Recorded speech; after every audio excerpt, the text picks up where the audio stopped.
Today's session is the introduction to the Rhode Island Housing Tax Credit Compliance Manual. And this has taken a long time. In fact, we're right during the development toward the very end. We get it all together and there's a rebranding. So this book is right up to the minute and reflects the new look of Rhode Island housing, which is an exciting thing on top of all of the good information. So to start out our webinar, we will hand over to Mike. Thank you, Scott Michael, and good morning, everyone. This is Michael DiChiaro, Assistant Director at Rhode Island Housing. I lead the asset management and compliance teams here. On behalf of Rhode Island Housing, I want to welcome all of you to our final webinar that we will be hosting to help us roll out our new tax credit compliance manual. The creation of this manual was truly a collaborative effort, and I really want to take this opportunity to recognize the Rhode Island Housing staff that spent many hours working on this project. On your screen, you can see our compliance team. I'm sure you all know many of them from left to right. We have Jamie Walcott, Glenn Turner, Lenore Coughlin, Christy Richardson, who is the most recent addition to the team, Craig Scorpio, Melissa DeLuca, Brittany Toomey, myself, and Kathy Millerick. Also on the development team for the manual was Scott Michael Dunn and 5 of his staff. Scott Michael is the CEO of Costello Compliance, a national consulting firm that offers compliance services to the affordable housing industry. He has almost 3 decades of experience in housing, and his other team members have spent a total of over a century in housing. Along with manual writing, Costello Compliance offers file reviews, utility allowance calculation, and in-person and online training services. As the professional public speaker of the group, we unanimously voted Scott Michael to facilitate the bulk of the discussion. However, many of the Rhode Island Housing staff will be here during the webinar, and Kathy Millerick, our rental compliance and training coordinator, will be on audio to answer your questions. Kathy, you want to say hi? Good morning, everyone. Thank you, Michael. To ensure audio quality during the presentation, only Scott Michael and Kathy will have open mics, but we do encourage you to use the question box to type in your questions. We will answer all we have time to address in this session. Please don't worry if we cannot get to all the questions. Our system will capture all of the questions that we receive, and we will be publishing answers to every question on our website. As long as we have no technical issues, we will also publish a video recording of this session for further review. We will post that link to our website as well. So once again, welcome. Thank you for joining us, and let's get started. Scott Michael. Excellent. Thank you, Michael. Appreciate that kind introduction. But now let's find out a little bit about you. So you found out about the team that designed this manual. We'd like to know just a little bit about those that will be using it. So we're going to have our first poll here. And the question is, my role is, and we would like you to select the one that most describes your role in the industry. So there's property manager. There's upper property management like regional or compliance manager, owners, investors, consultants such as accountants or compliance consulting, and then of course, other. So if you could find your little button. All right, I'm gonna give you just another second. And we will close.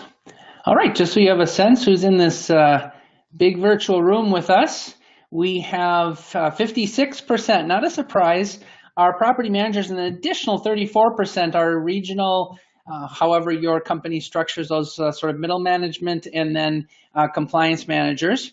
We have 6% are owner and investors, 2% are consultants, such as accountants or compliance, and then 12% are others. So we welcome you, whatever your role in the industry. Now, we're not surprised. Something very informative here is that close to, or over actually 80% are property management. And that does not surprise us. That is actually one of the stated intents of the manual, one of the goals that we set out when we designed this manual for usability. So excellent, we welcome everyone. We'll look forward to today's discussion. Now, we originally sat down and met with Rhode Island Housing when we started this engagement, and we wanted to know very clearly what our goals were. What was the intent of rewriting the manual? It wasn't just to have a prettier new book, but really to accomplish certain specific things. And Rhode Island was very clear on the things that they wanted. For instance, they wanted it to be user-friendly for those that are arguably the most important to this program, those people on site and those that support them, to make sure that this housing is helping the individuals the program is designed to help. So we wanted it to be user-friendly with lots of usable features and lots of examples. They were clear, for instance, they want an example for every type of income and asset and things specific to Rhode Island and things that they commonly run into. And so the book, we set out to do that. Next, they also wanted to be Rhode Island housing specific, the kind of challenges that are faced in your specific state, including, as I mentioned before, the income challenges, asset calculation challenges you may face, specific monitoring issues, and to make it really resonate for the folks in Rhode Island. And finally, they wanted to eliminate unnecessary monitoring.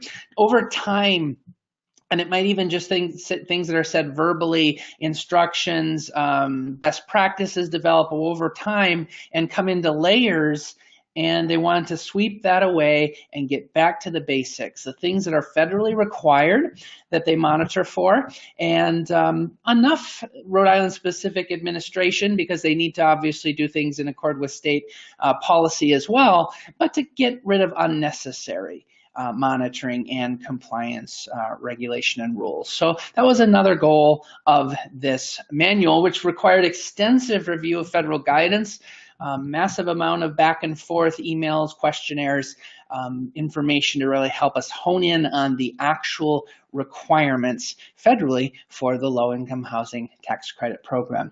So that informed our path forward. So how did the project go? Well, here's some interesting statistics. It took over 10 months from the original engagement to today in order to deliver this manual to you. Over 200 hours in production, various different ways, including proofing and design and the actual research. Large amount of person time involved. 12 chapters. It has 160 pages and 94 examples, things in many cases based on experience that Rhode Island housing has experienced. All right, so a lot of good information or sort of interesting statistics there.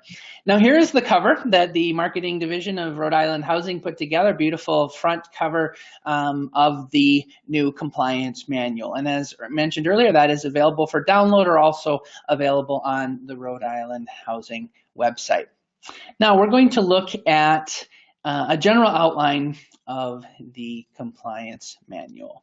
First of all, there are 5 sections, and those are broken up into those individual chapters. So the first section is an introduction to the tax credit housing program. Chapter 1 talks about the tax credit housing, what it is, how the basic mechanism works. And then chapter 2 talks about the key players, because we recognize that there are various people that are very interested in the rules that work with this program and allow it to provide the housing that it does. So who are those key players? It lists those and their roles in the industry starting on page 7. So that provides a nice introduction to the tax credit program in general, very quick, very easy to understand, hopefully, and provides a good sort of quick dive into what the tax credit program is and who the tax credit players are.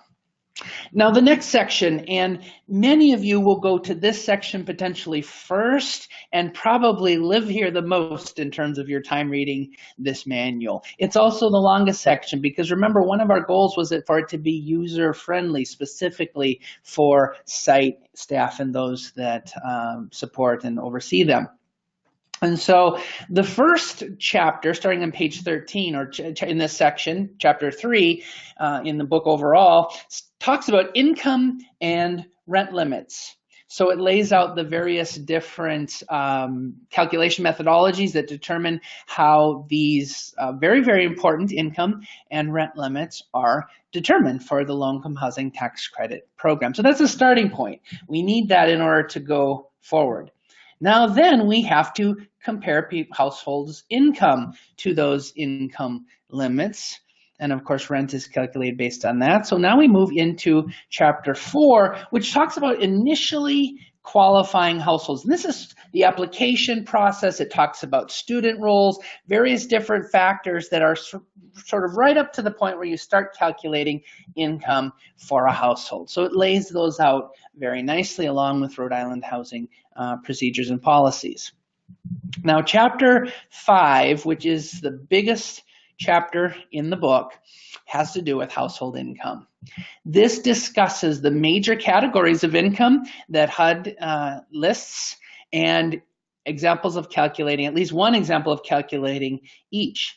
It also lists the asset types, the major categories of assets that HUD has on their list, and also how income from those assets is calculated. So there's a real deep dive into, and this is for some of you, the meat of this this book will be in that section. So it's nice to be aware of that. That starts on page 40. Now then, after you're done reading about household income and getting all those good examples and real life type of scenarios, we start on page 78 with discussing ongoing compliance. So this is what happens after they move in. Things like the available unit rule, the vacant unit rule, various different aspects relating to the tax credit program. How do those work? Now, this section, as you notice, really talks about those qualified households. So this part 2. Now we then move on to part 3. Now, it might be tempting to say this is for advanced people and advanced or experienced compliance or other staff in the industry, but it's also a good overview of the things that we do to qualify our properties. So we've talked about qualifying households, a very, very important part, but how do we make sure that or understand how properties work with respect to the tax credit? So chapter 7 talks about tax credit fundamentals, things like a brief discussion of how tax credits are calculated, the minimum set aside, and that sort of thing is discussed in chapter 7. Now, chapter 8 covers the lifespan of a tax credit property. So we all understand that we understand people better a little bit by understanding where they come from and where they are in their life. So to our tax credit properties. And this chapter really discusses how you know where in the life of your tax credit property you are, and that has massive implications on some of the steps that you will take. So chapter 8, nice review of the life of a tax credit property, and that starts on page 97. Now, chapter 9 then talks about owner record keeping, starting on page 103, the kind of information that an owner has to keep in their file and that Rhode Island Housing will be looking at, which then moves nicely into chapter 10, discussing compliance monitoring. So the procedures, and this is again up to the minute information. We'll discuss that in a little bit. Things were changing constantly during the development of the manual up into after the final draft was completed, resulting in another final draft, which is what you read today. So we'll find out about that and changes with respect to compliance monitoring that chapter 10 reflects. Now, in part 4 of the 5 parts of this manual, we now dive, this is a single chapter part, and this deals with acquisition, rehabs, and resyndication. So chapter 11 discusses that starting on page 117. Now, this is an area where Rhode Island Housing gets a lot of questions all the time, and what income limits to use and how the 120-day rule works. And there's various different factors relating to an acquisition rehab. And then when we go back and get more tax credits to rehab a property that's already tax credit. And so the manual, this chapter discusses the important factors relating to that type of a tax credit project. So much so that we're actually going to take some extra time We've got a couple of special topics at the end of the webinar, and this is one of the topics they wanted to make sure that we talked about. It's a growing trend: reduce, reuse, recycle. Why not take properties that need just a little TLC, bring them up to standard, and get tax credits in the process? So it makes a lot of sense to use or to do acquisition rehab. This chapter talks about how we can get that done in a way that will protect the tax credits. Now, our final section is another one chapter section, and this is how the tax credit works with other programs. Now, the scope of this manual, we determined this at the very beginning in the scope of this project, that it was not about all the other programs, because obviously those all need their own manual perhaps, but this was about specifically the tax credit program. However, we cannot ignore the fact the tax credit program interacts with many other programs in this industry. And so this chapter talks about a basic framework. It lays out a set of questions and then different interactions, that the different ways rules work together among different programs. So with that framework in mind, then, it also provides additional information in the form of a multi-program chart with references that helps us to understand. So that's that supplemental information there you see listed on your screen, the multiple programs guide. So that lays out the pieces along with the references so you can read for yourself. The chart provides a summary of the rules for the various different programs, and then the references are provided. There's also an index too, as you can see there on your screen. So more on that in just a little bit. But you can see there's quite a bit of information here.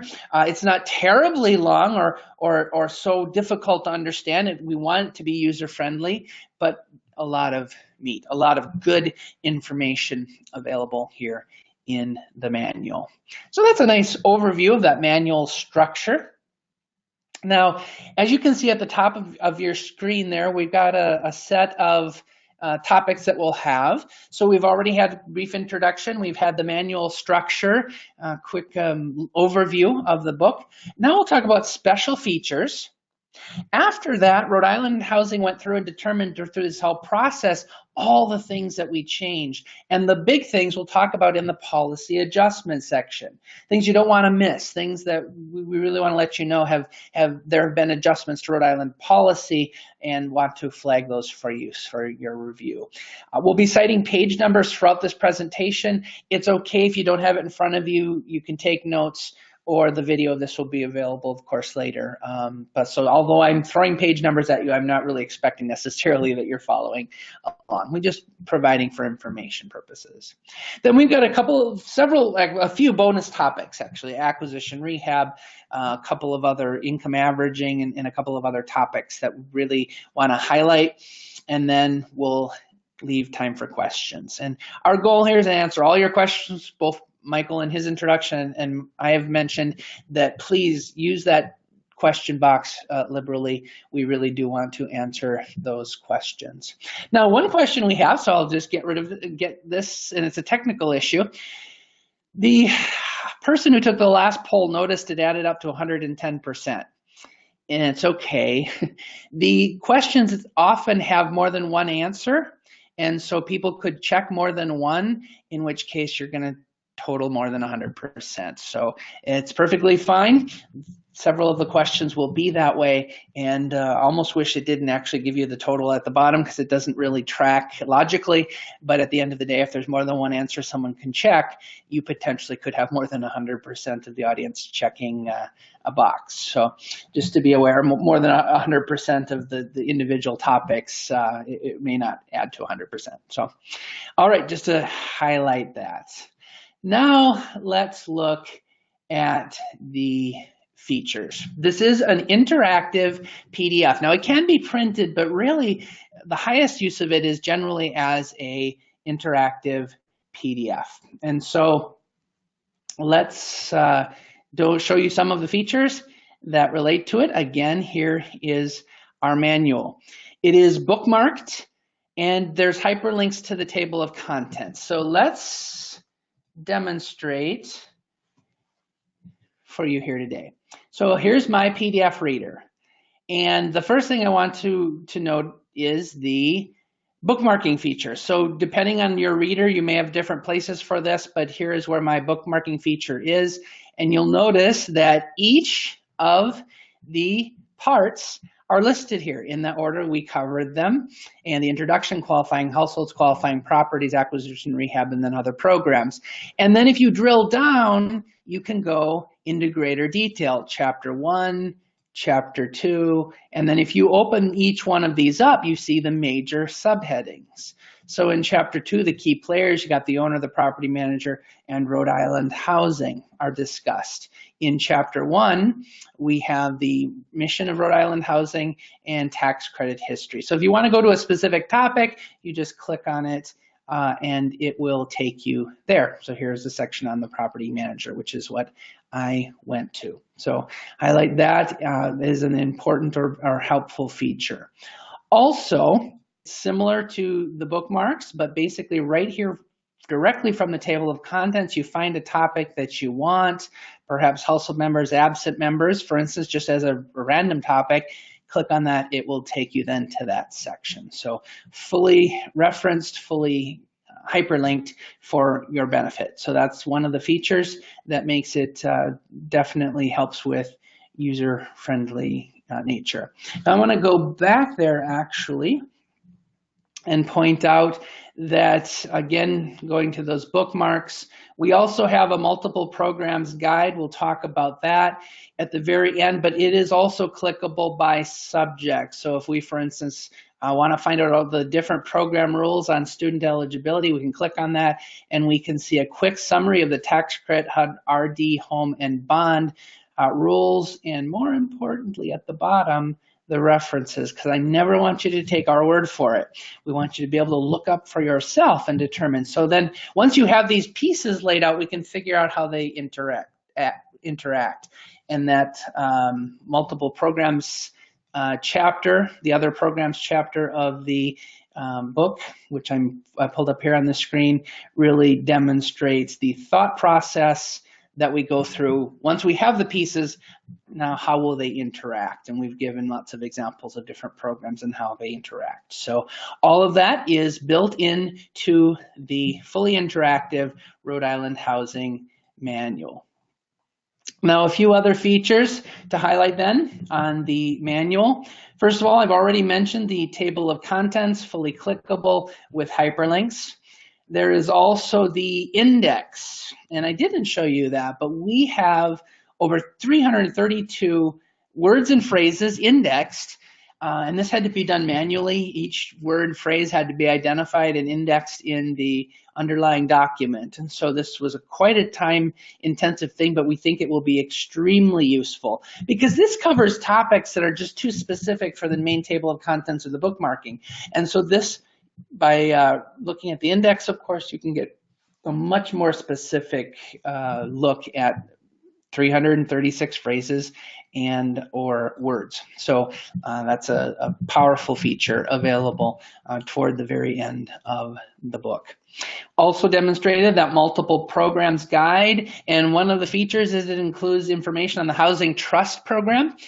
So for the first time, we've published a guide that has that in cooperation with Rhode Island Housing, covers the Housing Trust Fund. And it is combined with home sections, but it is very different from home in several very important respects. So you shouldn't just assume the National Housing Trust Fund is just like home. There's some key differences, and the chart spells those out where there is a housing trust provision that is different from home. So just a highlight, just to kind of make a mention of that. And then the chart, as I mentioned before, also has a table of contents. It is also hyperlinked. So not only can you use the bookmarking system I showed you, but right from the document itself, you can click on the major topics, for instance, student eligibility, and it will then take you to that section of the multiple program guide that really helps lay out those different program pieces. And here is that student eligibility that we looked at live when we looked at the actual PDF. Now, there's another very important new feature, but to sort of get our mind thinking about it, let's go to the next poll.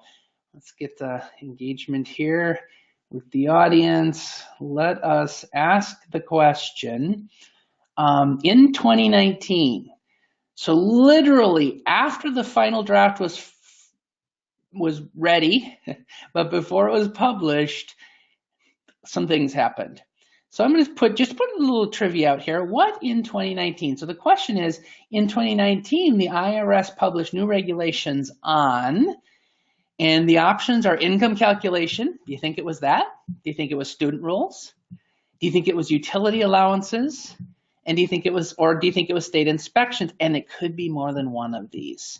So feel free, and this is one of those cases, it certainly won't add up necessarily to 100%.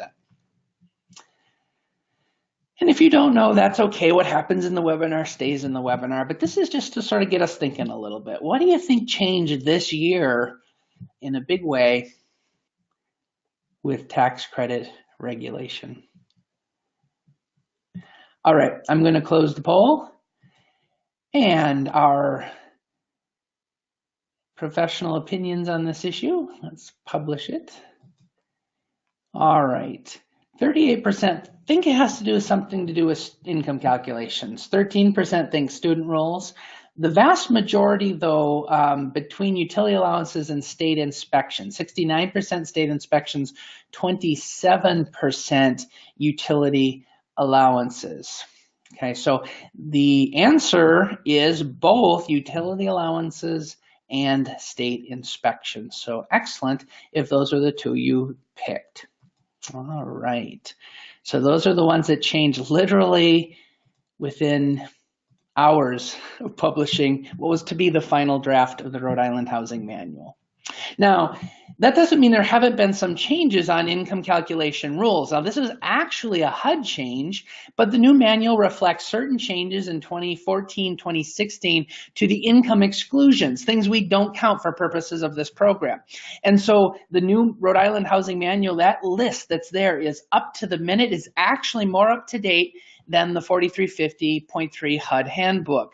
That Exhibit 5-1 that lists income inclusions and exclusions, because it's taken into consideration changes to the federal regulations that the Exhibit 5-1 does not. So up to the minute information, good, solid, you can rely on as current as of the date it was published. So that did change, but that was in the last few years. That wasn't in 2019.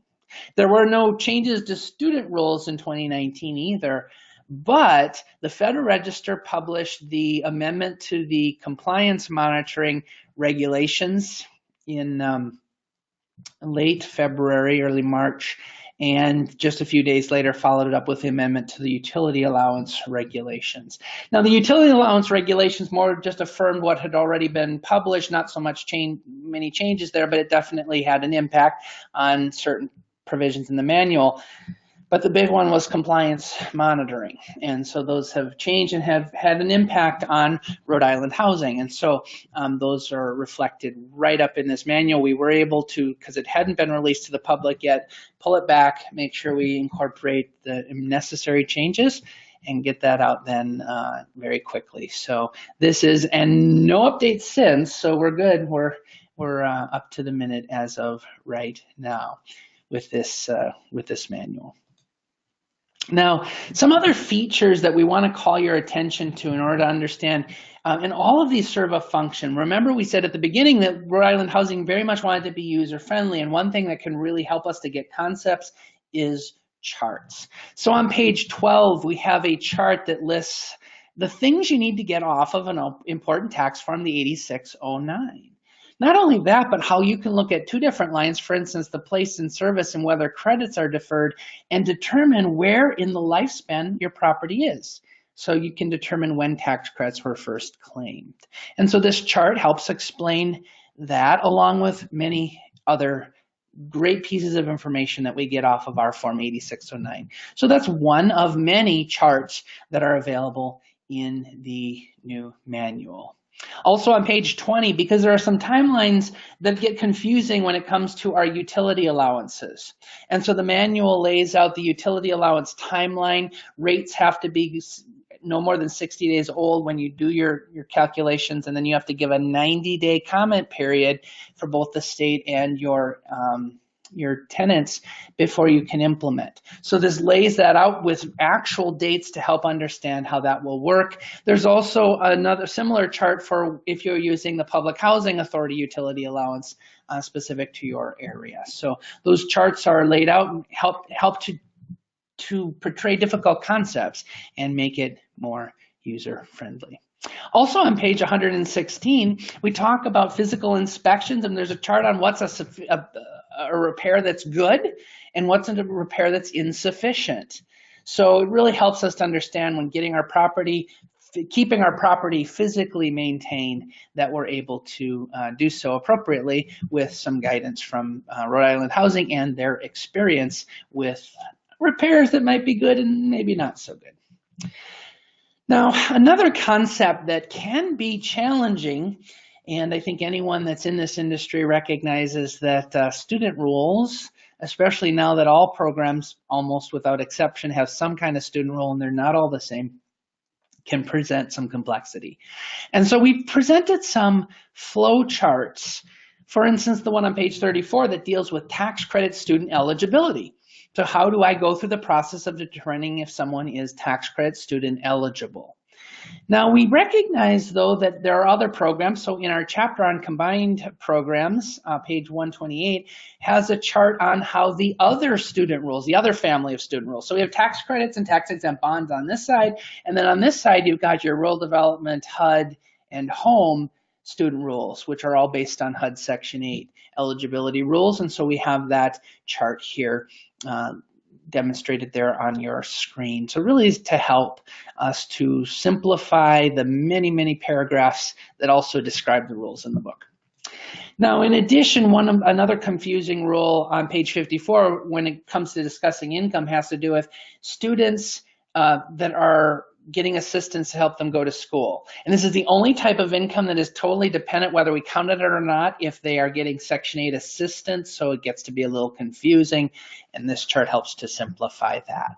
So this is just one topic, and you see throughout the book with respect to students, this really helps us to get and understand the concepts that relate to students. So we're very proud of those charts that really help to simplify, to be user-friendly.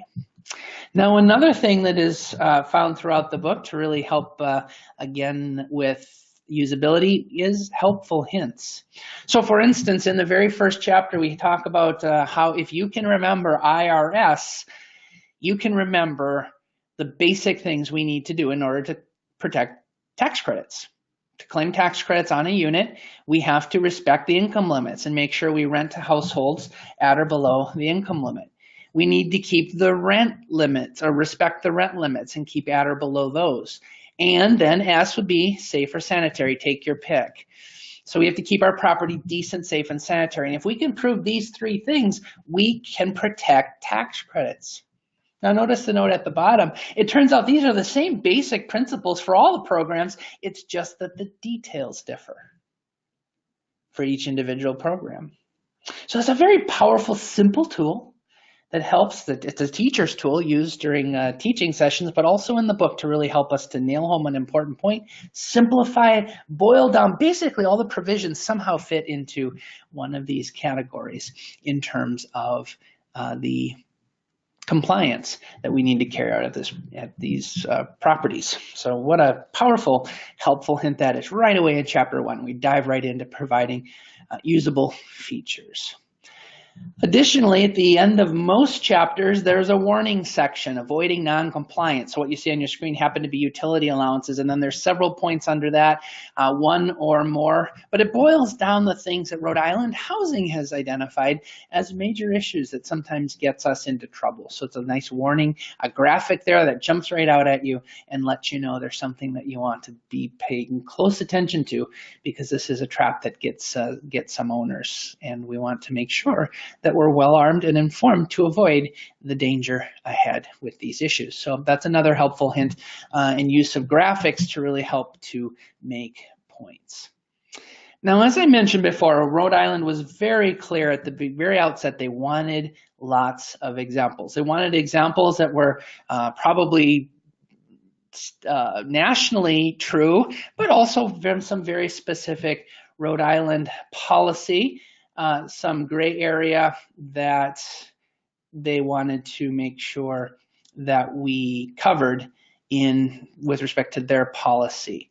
So for instance, there is an example. The IRS says basically that if you use an under 5 asset affidavit, the CAL form, in Rhode Island, that a reasonable person, if they would question it, shouldn't use it. Well, that's left totally undefined. So we've given an example here of someone who says they have no asset and they sign the under 5 affidavit saying they have no assets, but they write a check. Well, a checking account's an asset. Clearly, a reasonable person could not accept that certification. Normally we can, but just a practical example of a case that Rhode Island has seen where we would have to question a tenant that perhaps they did not understand that form. So it's very important that they understand. They're not just guessing with that form, they're actually providing solid information as to their assets and their income from assets. Now, another thing to point out, and this is an issue that Rhode Island specifically had dealt with. We work with legal and several other sources to come up with a policy that would be good for Rhode Island, and that has to do with religious orders. This is where someone has a relationship with a religious order. All their money, if they're employed, for instance, goes to a religious order and they get a stipend. Their primary relationship is with the religious order. And so the stipend they get is what is counted as income. So for instance, we have an example in the book where they have $2,050 a month is their stipend. Their job that they're working, where all the money then goes to the order, is only $1,900 a month, but we're going to count the full amount they're getting from the order.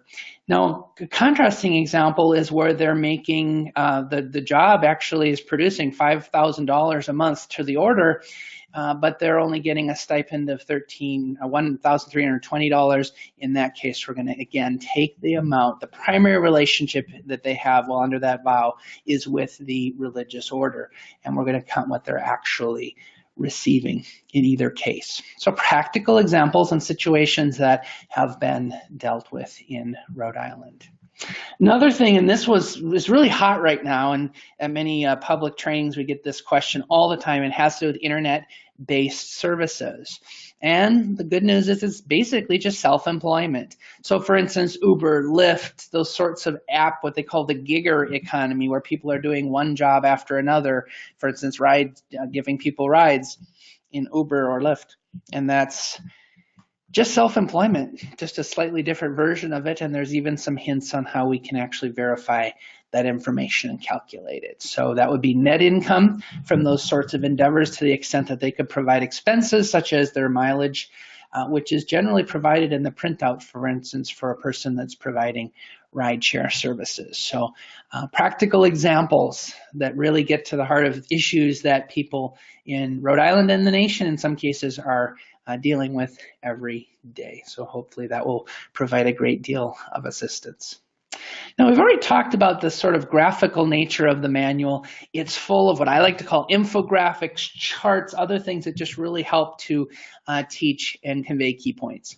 For instance, since we're talking about self-employment, which we were with the gigger economy, self-employment is sometimes verified with a Schedule C, and we have given you a picture of the Schedule C in the manual, as well as the areas that can get us into trouble.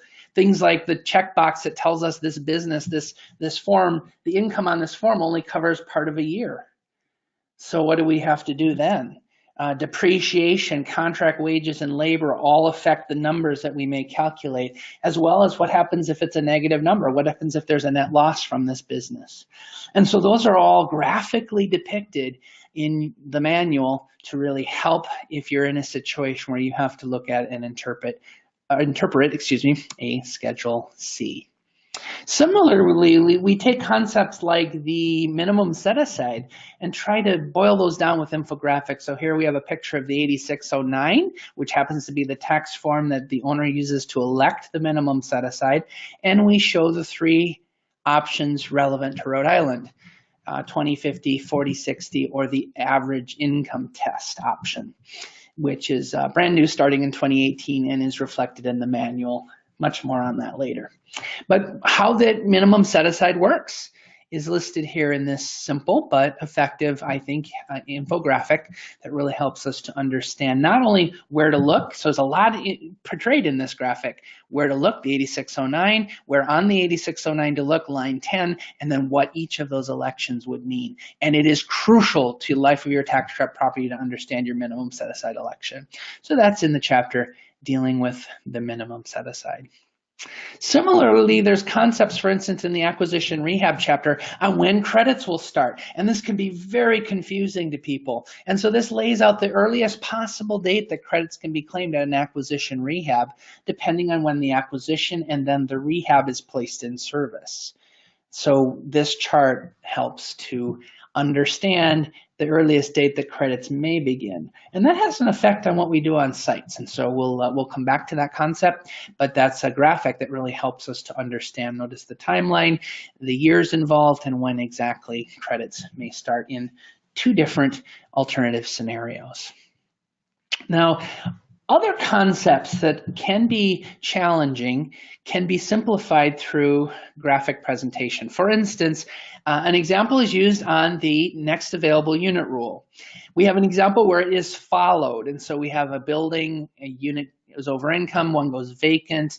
How that works, what happens when there's market units, and how that works within a building.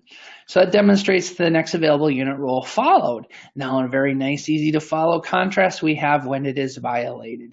And notice at the bottom the effect this has on our applicable fraction, or the portion of each building that's tax credit.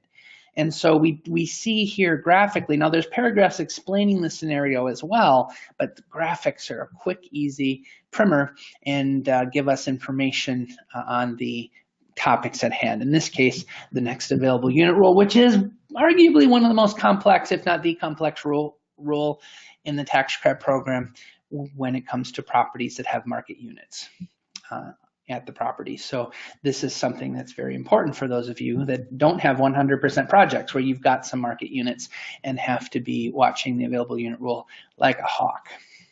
All right, so those are some of the features in the manual structure, special features, the graphic nature of it, the pictures, the charts, the things really help. Just to highlight some, and there's a lot more there, I think, as you leaf through the book. So we highly recommend that you utilize these tools. A lot of thought and time went into making sure that they would be helpful, and it is our and Rhode Island Housing's dearest hope that that will be helpful to you.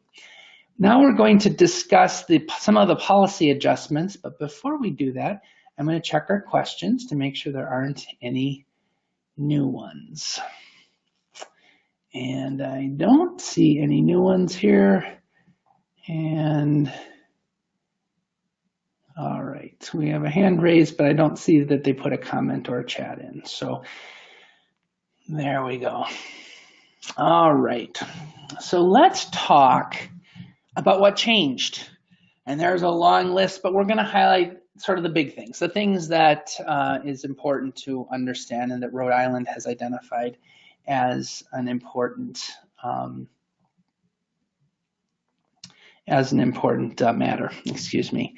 The first one has to do with utility allowance, and we're going to go in the order they occur in the book. So that's kind of the order we settled on. That makes the most sense for us to go forward. So the first issue that is in the book, and it's actually conspicuous by its absence, is the idea that in the past, so we always have a before and then an after. So in the past, every time the UA changed, they required you to change the TIC, and then you would have to make sure the TIC matched what's in the online reporting system, the WTC system that Rhode Island Housing uses. Well, that required a diversion from the basic concept of a TIC, which that it is a snapshot of a moment in time. So for instance, here we would have the rent, it was $800, the $100 utility allowance, and then we would have to literally change the TIC when the utility allowance changed, which is often at a different time than a cert will be effective. And so owners were going in and making all kinds of changes and doing various different things to try to match this past guidance. Well, the new guidance is we recognize that this is a snapshot in time. The tick should reflect what was true as of the date that it was effective, and that you don't have to go and constantly change it when things like your UA changes or your rents change.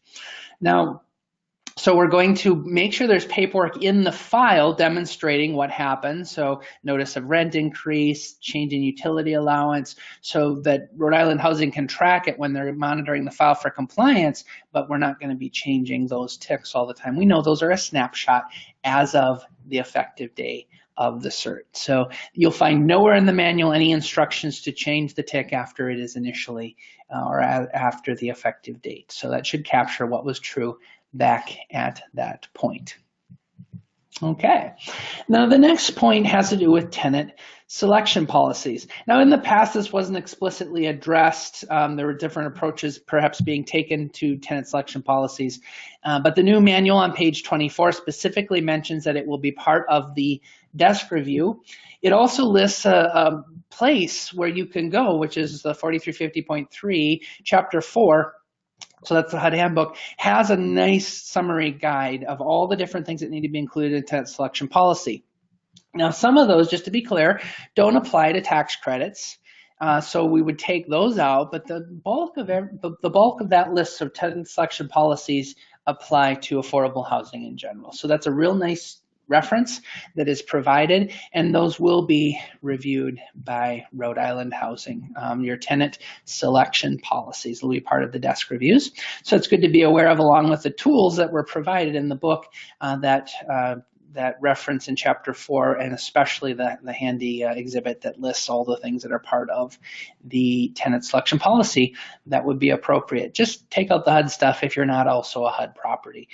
We don't need subsidy specific issues. So that's a helpful tool there. All right, I am just going to check quick again for questions.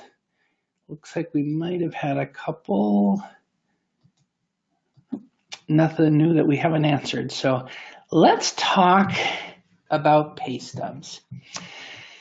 There's been a lot of talk at tax credit properties or at conferences on the pay stub issue, and a lot of back and forth. And so in the past, the recommendation from Rhode Island Housing was that you get 4 to 6, but they strongly recommended that you get 6 pay stubs and that you use those to calculate income in cases where you're using pay stubs to calculate income.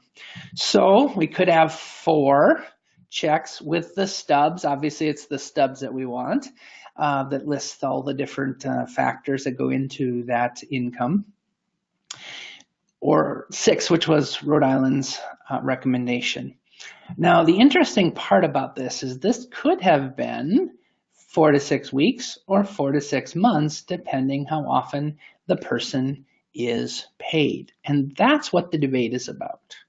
So if you go to page 26 of your manual, you will notice, or 28, excuse me, you'll notice that there's a discussion of this issue. The HUD multifamily, so the 4350 program, says we use 4 to 6 pay stubs.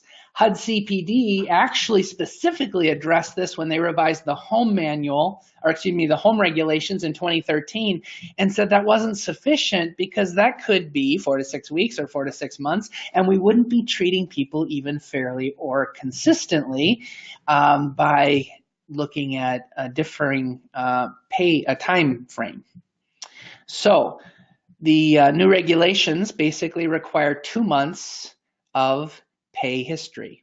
So it's good to be aware of that from a home perspective.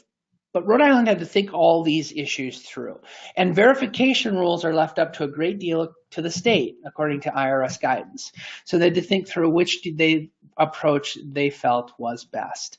And on page 28, you'll notice the suggestion is adopting the 2-month minimum requirement when using pay stubs to verify employment income. So we're going to look consistently at a time frame for everyone.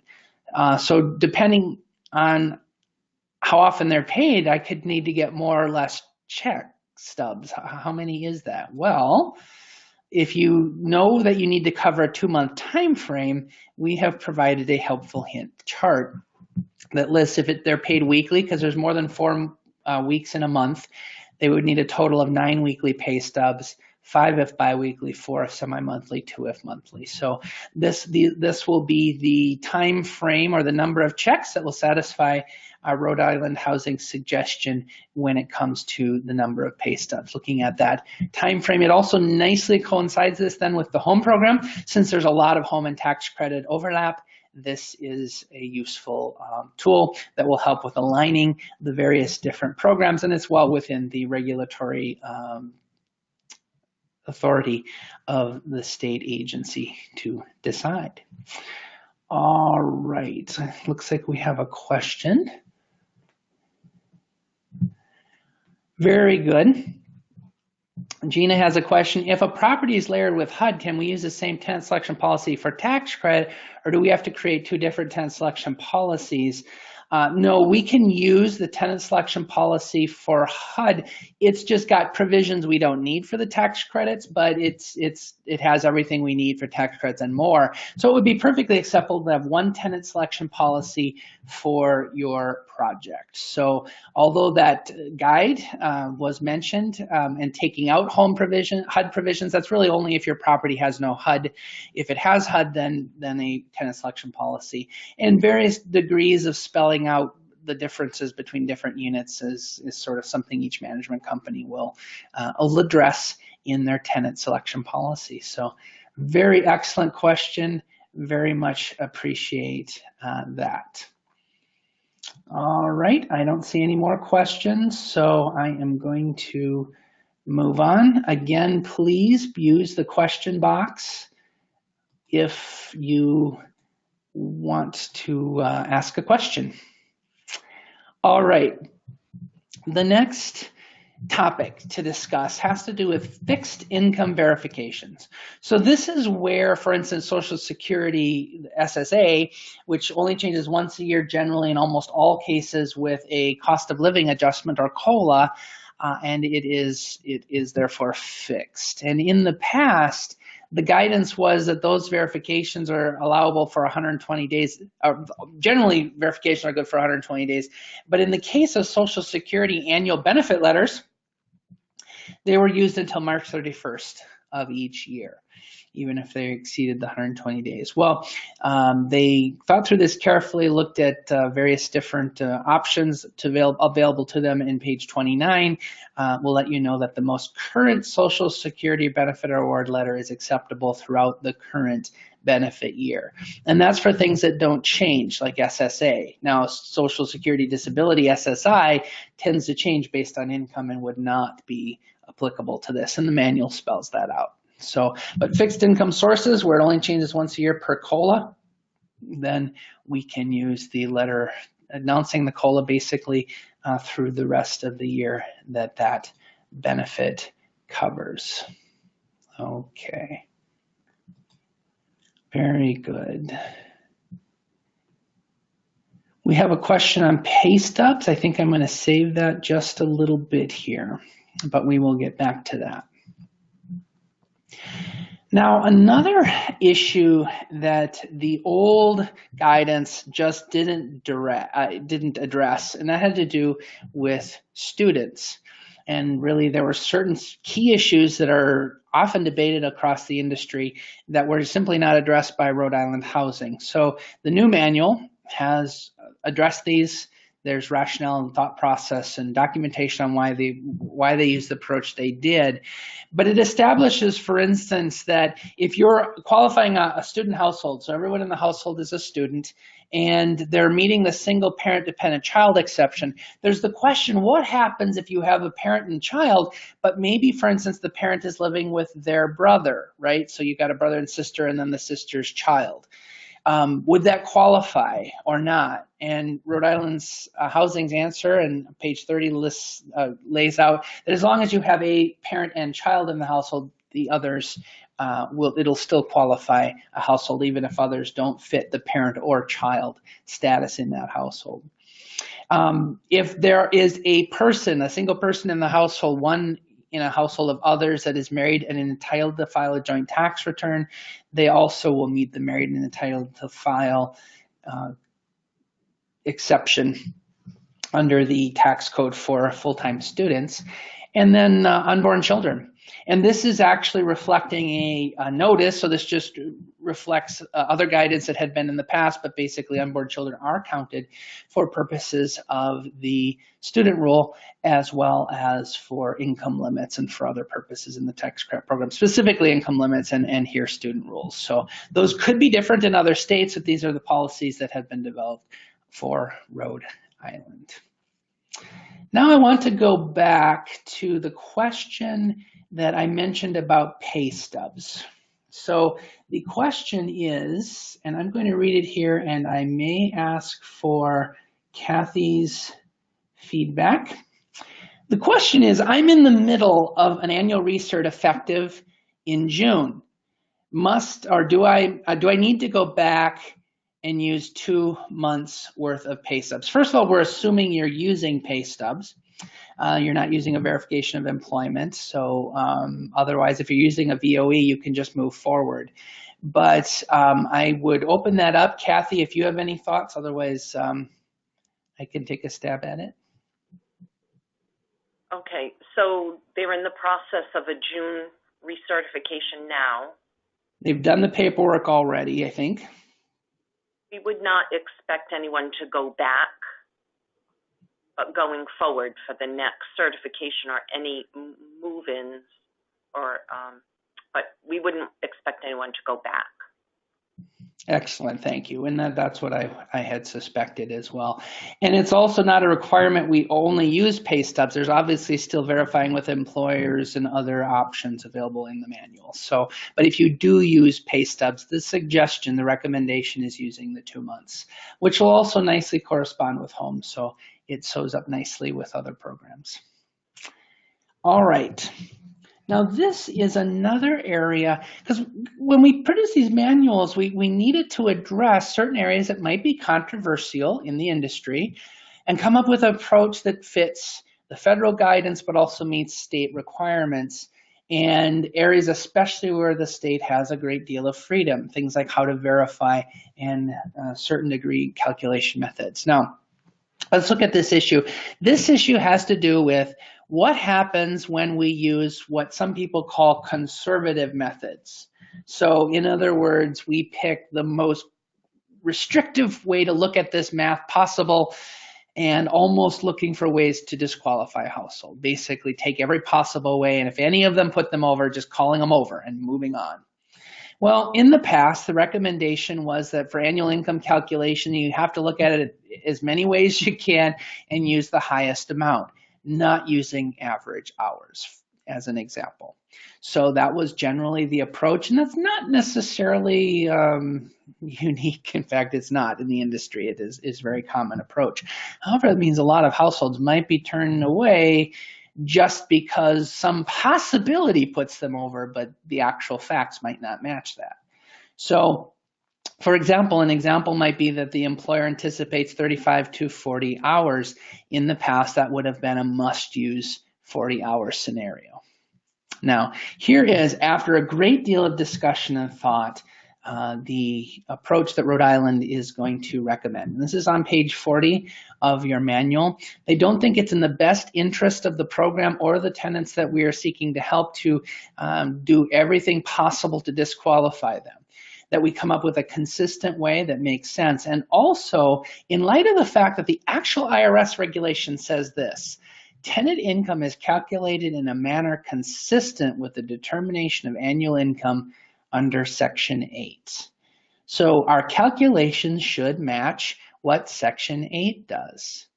So in HUD world, when calculating income for a household, we use averages for variables like hours worked. We look at averages. So for instance, in an example on page 40, 36 to 40 hours would average 38. That's how HUD would calculate this.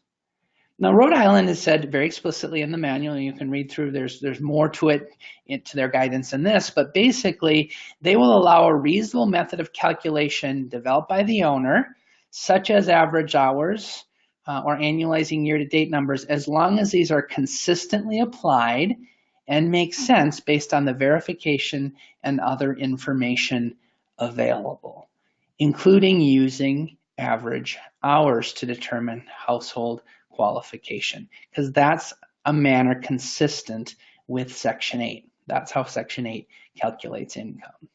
So there's a couple of examples used in the manual.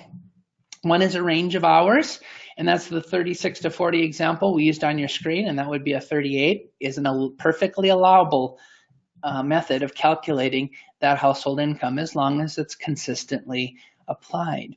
The other example is year-to-date, and we want to be careful about this because we understand that your investors and powers that be in your management company may have a different stand on this and may continue to disqualify households, but that is not how Rhode Island Housing is going to monitor for this.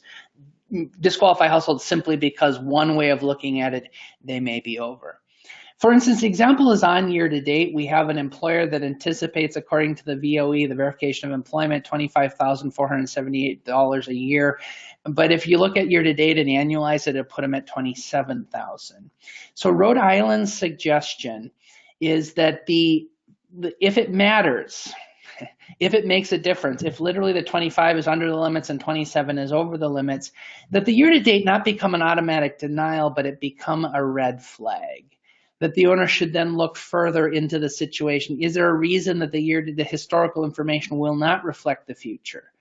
And so it should become a part of the process, but not a final determinative. And it's not what Rhode Island Housing would use as a final determinative. So we don't want to disqualify households just because they were doing their boss's job for 4 months and have gone back to their job and will continue to do their original job for the next 12 months. And maybe their income was higher in the past, but it does not reflect the future. Verifying that, discussing that with the employer and getting that information will help us then determine which is the actual accurate income to use and not disqualify households just randomly because of a number. So it's important to think that through and give some thought. Rhode Island Housing understands that there are other important players that have a say in how those calculations are run, but they do want it known what they will look at and what they will allow for purposes of those files and calculations, and what they will use in determining compliance with the tax credit program. So that's important. Determining income in a manner consistent with Section 8, which is directly from the tax credit regulation and statute. And so it is something that is very defensible. If we have something more restrictive, we should be able to defend it in court. So make sure you have documentation establishing the calculations that you're using, especially if you're denying households based on that. So Rhode Island has clarified that in their manual. That is a nice piece of guidance specific to Rhode Island that could be different in other states, but that is their approach as spelled out in the manual. Now the next topic that the manual discusses in terms of highlighting some changes is the use of the HUD. There is a packet of release of information, 987, 987A. Those of you that are HUD properties understand those and must use them because you're HUD funded. But there was sort of a practice of encouraging, this wasn't in writing as far as we know, but in encouraging to use the 987, 987A package for non-HUD properties. And the new manual, again on page 70, which lists the required document, you'll notice does not list the 987, 987A. It does mention a release of information because practically we need to use that to get information for the tax credit program. But unless you're HUD, you should not use those HUD forms. That 9887 packet is not a tax credit form. It's specific to HUD with very many detailed legal issues relating to HUD properties and shouldn't be used if you're not HUD. Another release of information can be used. And it's a lot less pages usually, so that's good news as well. If you're HUD, of course, you need to continue using your 987, 987A package, but it is not applicable to non-HUD properties. And so Rhode Island, because in the past that might have been a suggestion, wanted to make sure that we understand that that is no longer required or suggested in the tax credit program here in Rhode Island. All right. The next question, this deals with the pay stub issue, so we'll want to make sure that we get that covered before I go too far along here. Is the preferred method of employment verification VOE or pay stubs? And Kathy, do you want to tackle that, or do you want me to? You can go ahead, Scott Michael. Okay. The new HUD handbook actually, third-party verification is anything prepared by a third party. So that's the newest HUD guidance and change 4 of the HUD handbook, and there's various reasons that leads to that. So basically the approach is that either one is acceptable. So check stubs, if you're going to consistently do that, or the VOE if you're going to consistently do that. So those are both considered third party under HUD guidance. So is that sufficient, Kathy? You think that answers the question? Yes, I agree with you. Okay, very much. And home there's issues with home and how it works, and so that works again. It reconciles so much better with home, which is home is in up to 40% of tax credit properties around the country, depending on the year you're talking about. So there's a lot of correspondence there, and there's issues with home and check stubs, and so we wanted to make sure that we have that option available and not have to do both. So you can pick one or the other, but do it consistently. Sometimes, though, your policy might be to do the verification of employment and then go to check stubs. So that's still an option, but do it consistently and have a spelled out policy. Rhode Island Housing would consider check stubs or VOE, both third-party verification based on HUD guidance. Now I wanted to highlight that page. I mentioned page 70, and then the pages around it really list the file organization concept, the basic things that need to be in every file. And you might, as a management company, have additional forms, but this lays the basics that need to be in your form. In this case, the graphic indicates an initial cert, and then we have recert if you're 100% tax credit, recert if you're not 100% tax credit, and then what needs to be in your property files. So what's paperwork applicable to your entire property that Rhode Island Housing will review. So those are useful tools that we want to call your attention to list these sort of requirements. And you'll notice again, no 9887 requirement because this is a tax credit manual, and that is not a tax credit form for this program. All right, let us ask our next survey. Sorry, got a little bit jumpy there on my forward button. So let's go here to the survey. So we'll go to our third survey, and this is a big change in the manual, so it sets the stage for a discussion. And true or false, your property is 100%. If you have more than one, if you have any that are 100%, select yes. But we want a sense of how many of you have 100% tax credit properties, because the next topic is going to be huge for some of you. All right, I'm going to close here. And the majority have 100% projects, 61%. 39% have only properties with that also have market units as well as tax credit units. So I'll share that information here. So there's the results, 61 and 39. So a lot of people are going to find this next section, I think, very interesting. And it has to do with annual recertification. And this is fairly big news. Now, in the past, full recertification was required annually for all projects at all times. So we're doing research all the time. There was a waiver for 100% projects that they could request. It was requested through the state, but it went to the IRS. They were very seldom actually granted in Rhode Island. So everyone's doing research all the time on all units. Now, if it was granted, additional state policy was that you had to do the full cert at move-in, and then year 1 and 2 recerts really didn't kick in until later, to where we could not do income recertification. Okay, so that's the past. Actually, up until the publication of this manual, that's been the general approach in Rhode Island. Now, page 79 has a very, very important adjustment to this policy. It's important to realize this.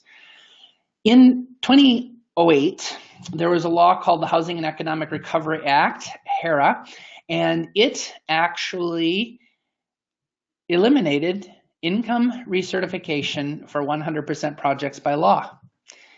It called them irrelevant. And so those waivers became obsolete all the way back then. Really didn't mean anything other than a state procedure to keep them moving forward. And no 100% project is subject to income recertification after the household moves in, unless your state requires it, or sometimes your investors or owner or management company might require it. So, but as a state policy, we were continuing to do research. However, now, according to the new policy, owners of approved 100% tax credit projects are allowed to conduct an abbreviated annual recertification for all years after they move in. And this allows the tenants then to self-certify. So this is in keeping with the law. Now, the self-certification, there is some information on income and other things asked for HUD reporting purposes, but the big thing from a federal standpoint is it still asks the student roles, because the exemption from income recertification is just that, from income recertification. It does not allow us to not check on student status every year, and student status is always a jeopardy issue. But at 100% project, the reason we do research, which is the available unit rule, we're always going to rent the next available unit to a tax credit eligible household. That's the plan and the goal, to the point where Congress said it's irrelevant to do income recertification at 100% projects. And Rhode Island has now aligned with the national policy on that manner. Now, you can't just automatically throw out your research. You need to get approval, and this is a state policy, you need to get approval to do that abbreviated annual recertification by completing a request form and submitting it to your Rhode Island housing specialist. So here's what happens here's what the form will look like, and you request the exemption, or to exercise the exemption from the income recertification, and to do those abbreviated certs, have the household self-cert every year. The approval has to be granted before you implement this policy, and it can be revoked if the project is not in good standing.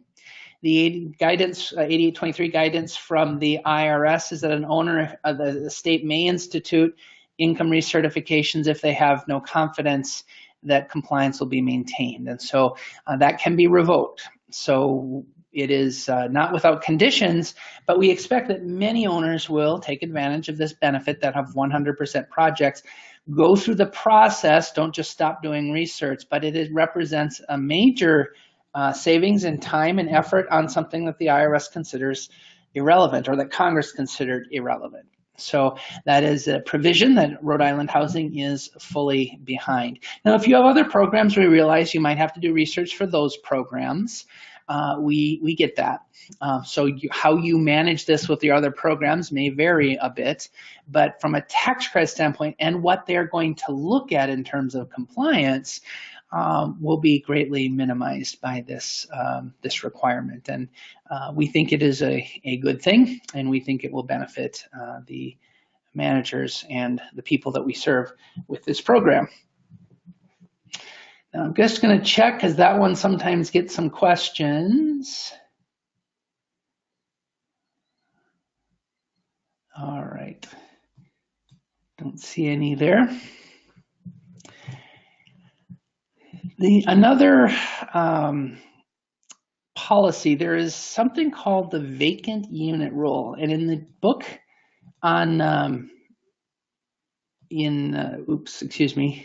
on page 81, in the past, this issue was not explicitly addressed. How long do we have to turn a unit before the state's going to start asking us some questions? Because the vacant unit rule basically says several things, but one thing is that I need to be marketing a vacant unit, if I have any, and I need to turn it in a reasonable period of time. And if it sits vacant for too long, the question is, was it turned? Is it just vacant because I can't find the tenants because of bad market, or issues with the property, something like that? Or is it because the owner is simply not turning units? And the IRS gives no leeway here. If you have a lot of vacant units, you still have to have, if you want to claim credits, they all have to be turned in a reasonable period of time, but that is defined by the state agency. That period of time wasn't specifically addressed, but now Rhode Island has told us on page 81 that after 45 days, if a unit's been vacant that long in the reporting process, the owner will have to be able to confirm that it definitely was turned, or if not, that there was some extenuating circumstances that means it couldn't be turned. And then we start having to look at things like casualty loss, and is it possible that the unit is actually down for tax credit purposes. So after 45 days, the Rhode Island Housing will become more interested in a vacant unit. Units tend to turn fairly quickly in Rhode Island, and so the questions will potentially there'll be a greater need to explain and to be able to demonstrate that you did turn units and that you are marketing, and you still have not been able to fill the unit. And that's not necessarily a failure, it's just got to demonstrate the intent of the owner to make sure that those vacant unit gets filled. Okay, very good question. Again, from Gina, excellent to have you on line here, a friend of mine personally. Asked the question, if we already received a recert waiver, do we need to reapply for one again? And the answer to that is yes, I can definitely take that one. So we do need to reapply. My suspicion is it will go very quickly. You already have a track record of proving that the exemption works very well for you. And so that is something we would then have to go back and reapply. Those waivers actually sort of became obsolete, so we do need to sort of get into the new mode. So excellent. Anything to add to that, Kathy? I'm pretty sure that was the quickest answer. Yep. If the form is not available on our website yet, just email me or Lenore or your compliance specialist, and we'll send you the form, the request for the abbreviated research. Excellent. Yeah, there's several forms of reference that will get up very quickly. Not quite there yet. So I think the goal is April 1st, but there's always things that happen. I think the manual was also supposed to take 3 months and turned out to be 10. So, there are just things that happen in when it comes to publications. Kind of like the HUD manual, we often joke that the change 5 of the HUD handbook, is due on October of 2014. So, don't hold your breath. That we've been given all kinds of estimates, but there are delays sometimes for very good reasons, and Rhode Island will get those forms up very, very quickly. All right. The question next, Susan asks, and we'll just deal with these because this definitely has to do with the waiver. How does the annual research waiver work for a multi-layered project with project-based Section 8? And I think I'll start this discussion. Kathy can add anything that she would like to it. Basically, if you get the waiver because you're 100%, all Rhode Island Housing will look for compliance will be that move-in as well as the abbreviated self-certs after that. That's all you need to prove to them to demonstrate you're in compliance. It asks about the student roles and the whole annual research that you're still going to have to do for HUD won't be of interest to Rhode Island Housing. And so a whole lot less paperwork for them to look at, less issues potentially to come up.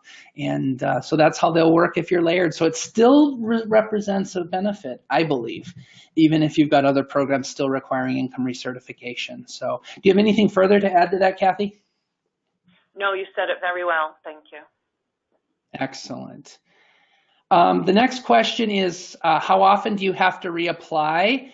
That's more of a procedural issue, but I think that basically the reapplication was if you had the original waiver from prior to 2008, or if you've got a new property or a property you now want to apply for the waiver. Once it's granted, I don't believe, unless there's non-compliance, that it will be removed. I think that once you have it, I don't think there's a plan to have any kind of annual reapplication or anything. Is that correct, Kathy? Correct. Yes. It'll. What's the word?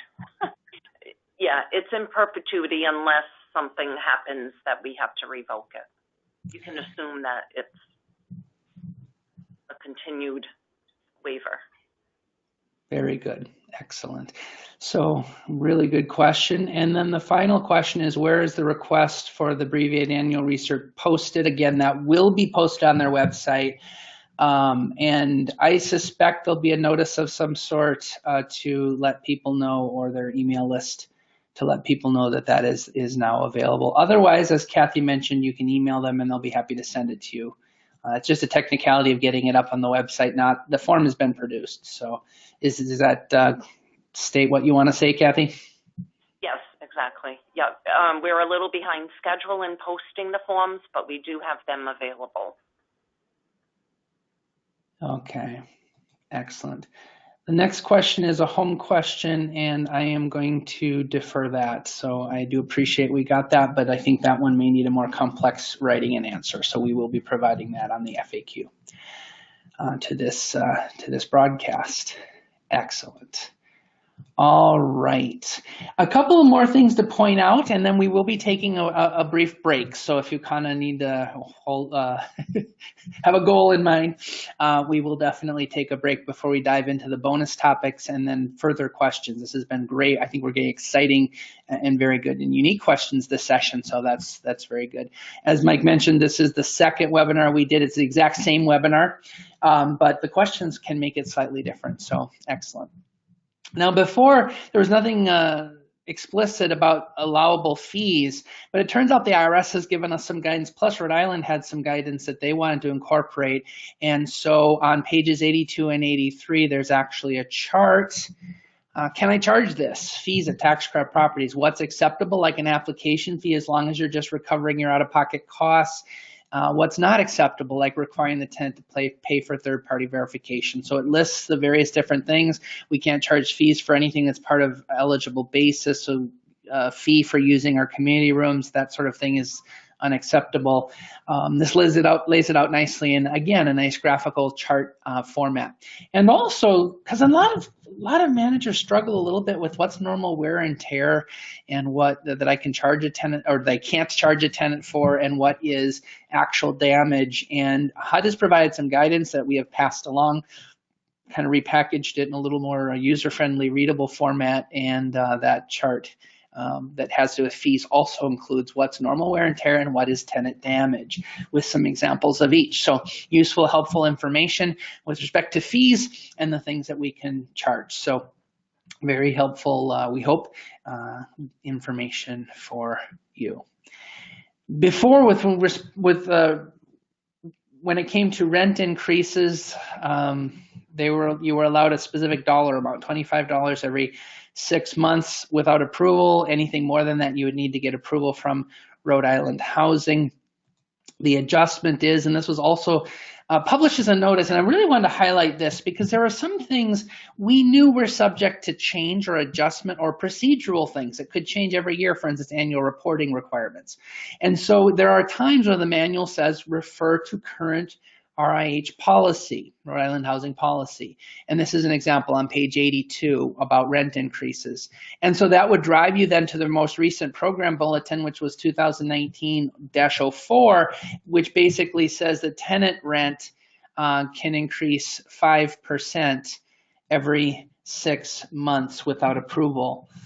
But you need an approval if it's more than 5%. So that's current policy per that bulletin. So there are times when the manual will drive you to the website because it's something that just we had no confidence. We tried to keep the manual so it wouldn't need revision literally every few months, every time a new bulletin came out. And so there are times and there are topics where it will guide you to current Rhode Island housing guidance. And this is an example, and this is the current guidance in terms of rent increases. This is obviously a state policy. Federally, as long as you stay below your tax credit limits, you're okay, but the state of Rhode Island also has legitimate concern with making sure that rent increases are not burdensome to households. So this is a policy that is found on that program bulletin, which the manual would drive you to.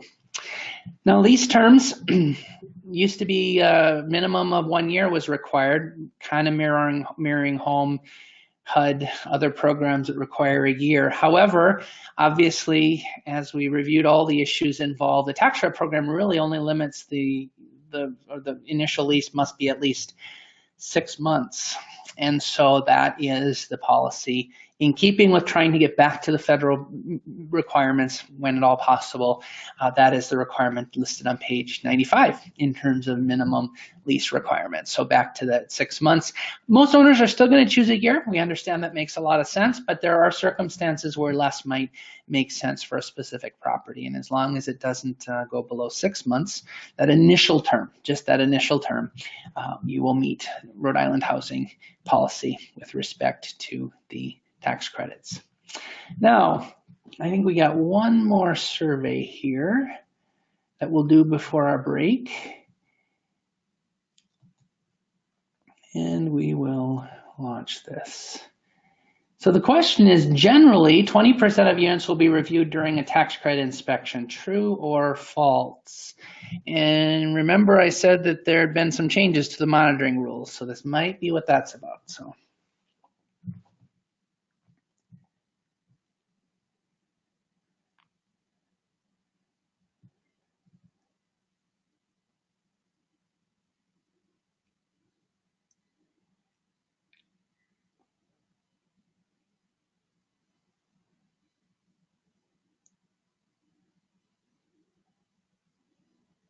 All right.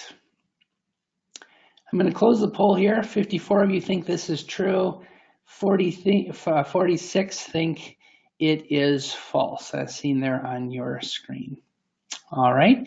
In this case, the minority is correct. So let's look at why. And as I mentioned before, this is the topic where we had to change after the first final was done. The file review sample used to be a maximum of 20%, and Rhode Island, in addition, would look at all new move-ins, even if that was more than 20%. So the 20% was the federal requirement, and then they looked at all new move-ins. So it would be 20+%, depending on how many new move-ins you had. Now they have more closely mirrored the federal requirements, including the brand new federal requirements on page 106 of the manual. There is a chart published by IRS guidance in regulation 1.42-5, and it gives you a number of units that must be inspected regardless of, so we're not worried about new move-ins anymore. They're going to look at the number on the chart. And that chart is provided by the IRS in the regulation you see on your screen. It could be subject to change, and there's certainly efforts to do that. This will increase for most of you the number of units that have to be inspected dramatically. And so, for instance, I don't quote me on this, but I'm pretty sure that for a 35-unit property, you're going to go from 7 to something like 17 units or something like that. So a massive number of larger or more units inspected for especially smaller properties. However, if you have very big properties, over 100 units or so, you'll start having a lot less units inspected. So that chart is published by the IRS. That changed literally like as we were going to press in the last month or so. So very important guide. Here's what I'm going to do. It is now time for a break. According to the clock on the wall here, it's about 9:32. So we're going to take a 5-minute break. So we're going to come back together at 10:32. I got to translate that for a different time zone. So let's all be back at 10:38. So we'll get a 5-minute break. I'll answer any questions that are in our queue, and then we're going to dive into some bonus topics, some extra special things that are a big deal, like new breaking news, like the income average test, acquisition, rehab, and some other things that the manual points out that are worthy of special note. So we'll look forward to that. See you in 5.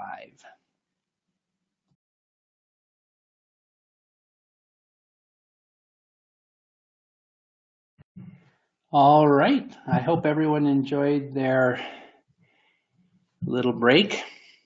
One thing we needed to add to our comments there at the past was that there is some effort to relieve that burden that we have, that I mentioned in the last section, to relieve the burden on the inspections, and that possibly could result in benefits or fruits that we might be successful. So there is a delayed implementation of some of those compliance monitoring regulations. So the bottom line is basically as Rhode Island housing dictates, will be the number of units that will be inspected. So it could look more like the 20 unit for now, but there are changes that are afoot. Now, we don't know exactly how that'll all shape up if the IRS sticks with the chart or makes adjustments to that chart. Either way, that will be coming at some point, but right now, just follow Rhode Island Housing's lead, and that's literally up to the minute discussions that have been happening on how these rules will be implemented up to and including yesterday and today. So just be aware that there was a change and that Rhode Island Housing will guide you through how that should be applied. So excellent, excellent being up to the minute. Now the guidance in the manual is not necessarily off. It's just a matter of the application of that chart and when exactly. So follow Rhode Island's lead and they will do their monitoring as they are required to. Okay, we had a couple of questions.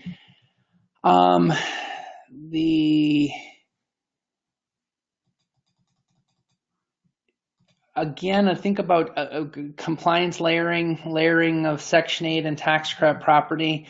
And the question is, do they use the abbreviated recertification? We answered that they certainly can.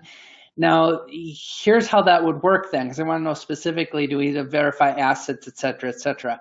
You're going to have to do a cert for HUD purposes and meets HUD's requirements. So you're going to have to do your income, your assets, your expenses, all the things that you do regularly to refresh a person's rent calculation to make sure that's right. But all you'll need for tax credit purposes is once a year, that self-certification. That's it for the tax credit program. Now there might, and I'll open this up to Kathy, what additional, and the manual does list the requirements that need to be in a file for 100% file. So there'd be some other paperwork, but not full verification of income and assets. That is not required at research for what Rhode Island Housing will look at for compliance. So it's not that it relieves you of the responsibility on the HUD side to do your HUD paperwork, but Rhode Island Housing doesn't need to look at it. They just need to see that self-cert and the other paperwork that is required in the compliance manual. So was there anything more on that issue or the compliance monitoring that you want to add, Kathy? No, we can't stress it enough that the waiver applies to the tax credit program only, and the owner has to be sure to comply with the other program requirements. We do have a household self-certification of income form. If anyone would like that, it's not posted yet, but we do have that. They can email us and we'll provide it. But you're exactly right. So most people with tax credit and Section 8, they keep their files separated in the same folder. So we'll be looking at the tax credit documentation, the new required documentation that's outlined in the manual, and we won't be looking at all of the other stuff that we used to do. Very good. Excellent. So like always, we have to keep straight our programs and make sure we meet those requirements. So this is just the slice that's tax credit and what Kathy and Michael's team will look at in terms of compliance. Now, we do have a question relating to 100% projects.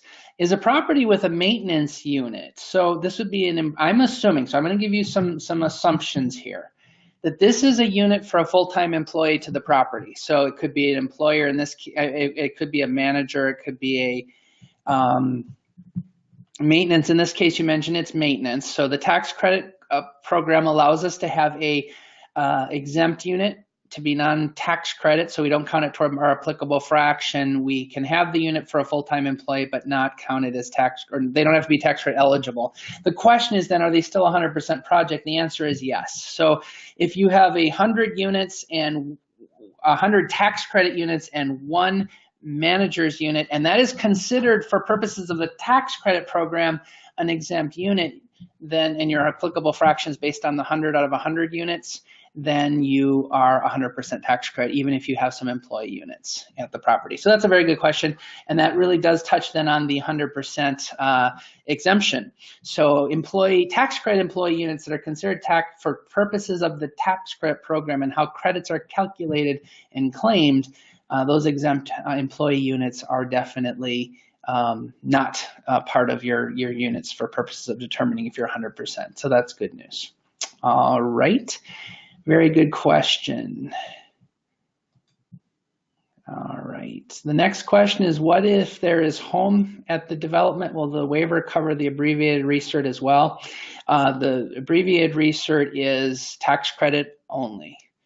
There are no adjustments to the home program at this point, and that's something that may be made by Rhode Island Housing, but this manual did not adjust the home program at all. So whatever you're required to do under your home agreements and home monitoring requirements, whether it's Rhode Island Housing or another participating jurisdiction, those are not affected by this. But again, it lessens your burden on the tax credit side and the paperwork that you would have to prove to demonstrate you're in compliance with that program. So is there anything more you want to add to that, Kathy? No, I think you said it pretty well. Everyone, you just have to keep remembering to silo the programs, and we're just talking about the tax credit program. And if they have any questions about home, they can certainly call Brittany to me or email Brittany for information. Okay, excellent. All right, it looks like those are most of there's a couple of other questions we might save to the end. They're a little more complex, or we might have to respond in writing.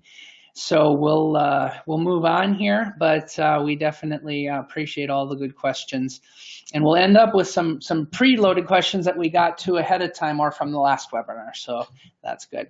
Now, one of the things that is reflected in the new manual is the new minimum set-aside option that was given us in March of 2018 called the income average test. Now, historically, the tax credit program, you had an income limit based on your minimum set-aside. Either all units were 50 or 60% area median income, or MTSP, which is the tax credit income limits, multifamily tax subsidy program. And so let's look at a traditional 40-60 minimum set-aside tax credit property. All units were at or below 60%. This still describes the vast majority of tax credit properties in the country. Every unit, even if we had other set-asides because we have home or HUD, other program requirements that put a lot of lower designations on these units, from the tax credit standpoint, they only ever look at the 60%. And they average 62 because literally any unit that is tax credit has to be 60%. So in this case, this is kind of the traditional situation up until last year. And this was the highest income limit anyone could have and qualify for tax credits at a tax credit property was 60%. Now, the new law basically says that owners can designate units at 20, 30, 40, 50, 60, 70, and 80% designations. These are like labels on doors. So this is a 30%, this is a 40%, this is an 80% unit. They designate the unit. And then everyone that moves in has to be at or below those limits and be charged rents at or below those rent limits. So we now have more options, but they have to average 60%. So for instance, if we have in this property that used to be, or an older property would be all 60% from the IRS's standpoint. Now the IRS would actually allow one 70% unit as long as we have a 50% unit, and demonstrating the math there, it averages 60%. And this art is all available in the manual. So now we don't have to be limited to that. We could go all the way up to 80 as long as that other unit went down to 40. See, we're averaging 60. Now it's not a 1-for-1. So that we've done that to demonstrate the principle, but we could actually have two 70% units to balance the 40% units. So you see we're averaging 60%, and that's the goal with the new income average test designation. But that makes now moving people in at or below 70% in these units and 40% in this unit a matter of federal non-compliance or compliance. But it does allow, you'll notice, for some 70 and 80% units to help higher low-income households as long as we're balancing it with some lower set-asides. So we might have a program that maybe we've agreed to for various reasons of 20% units. So we mirror that with the tax credit. These three 20% units, if in the past this was what a property had that affects us in various ways, we potentially could have, so that's 54%. But we could raise these units up 5 units up to 80%, balance those low units at 20, we're still averaging under 60%. So see how this can benefit a property. We're already doing the lower things, the lower set-asides we've already sort of committed to in the past. But for new properties going forward, there's the potential to elect this minimum set-aside that will give us higher units as an option as long as these average 60%. So literally what you see on your screen, which is no 60% units, but a wide variety of other designations, average 60% could be acceptable. So the manual throughout deals with the issues related to income averaging. Now there could be guidance from the IRS, further guidance that's issued, in which case that there will be revision, but for right now this reflects the best understanding and also what will keep everyone safest in compliance with the tax credit program. So page 92 has the graphic you see there on your screen. This demonstrates a building that project happens to be a one building project. You'll notice that we have at least a minimum of 40% of my units are tax credit. So that would be everything but these 3 units. So I've met my minimum set aside there because it's minimum of 40% of my units have to be tax credit. And they do indeed, these designations average no more than 60%. So we've met that minimum set aside test. Now, there are some things that we then need to know. For instance, how to calculate our income and rent limits. So the chapter on income and rent limits discussed that on page 16. How based on current guidance, which already tell us how to do 60, 50, and 40% units, how we can extrapolate that to cover our 20, 30, 70, and 80% units. And so that is listed on your book, very powerful, and it's based solidly on already published IRS guidance for 3 of the 7 possible set-asides. Now, HUD, it is likely, we're all waiting, any minute now, HUD could publish the guidance, or it could be weeks, could publish new income limits. We don't suspect they're going to publish all the set-asides.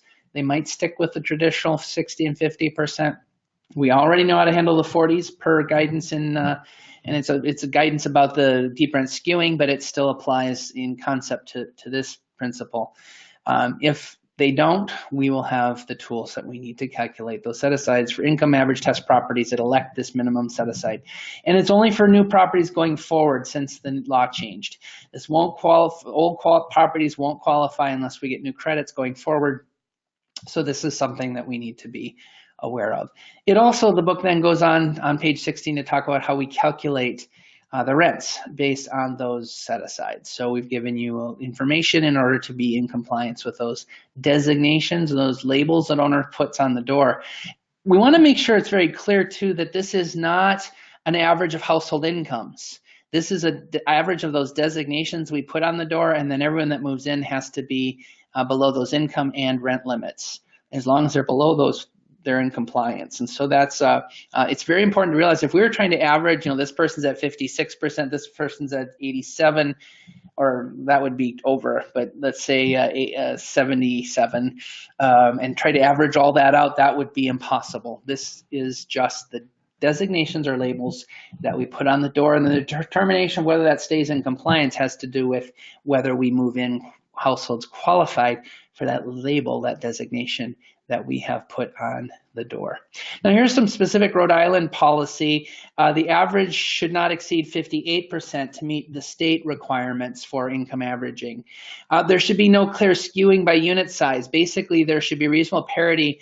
Basically, all bedroom sizes should have a reasonable option for people of all the different set-asides, so that very low income people don't have aren't limited in options available to them. So it should be basically among all the bedroom sizes you have, we should distribute these set-asides as reasonably as possible. It is only permitted for 100% tax credit properties. So for illustration purposes, we demonstrated the property with the 3 market units, but in Rhode Island, the policy currently is 100% tax credit properties only. So that is a state restriction on the properties that will be allowed to elect income averaging. Now, if they do elect, they're going to have to also elect multiple bin on the the 8B election, which is this building part of a multi-building election? It affects transfers, it affects various different tax credit rules, and for income averaging purposes, according to the Rhode Island Manual and Policy on page 91, you'll notice it clarifies this needs to be elected to be part of a multi-bin project if you have more than one building in your development.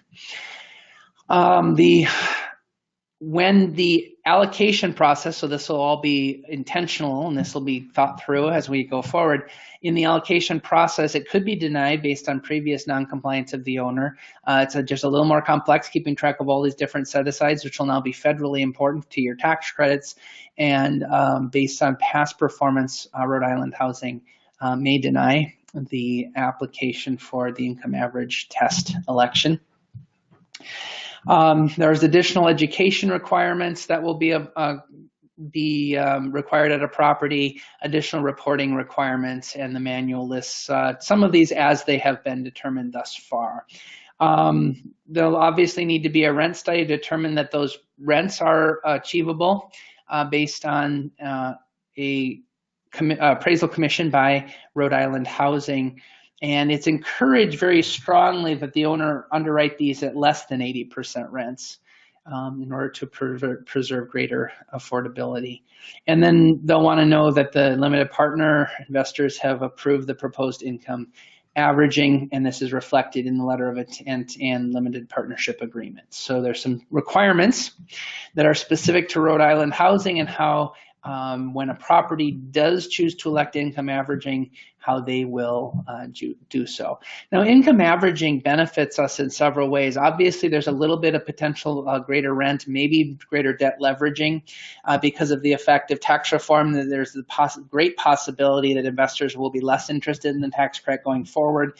So there's going to be a gap, and we're going to need to fill that somehow. Perhaps more debt leveraging will help to do that. We can do that if we have a little more income to the property for rents. It also opens that renter pool up.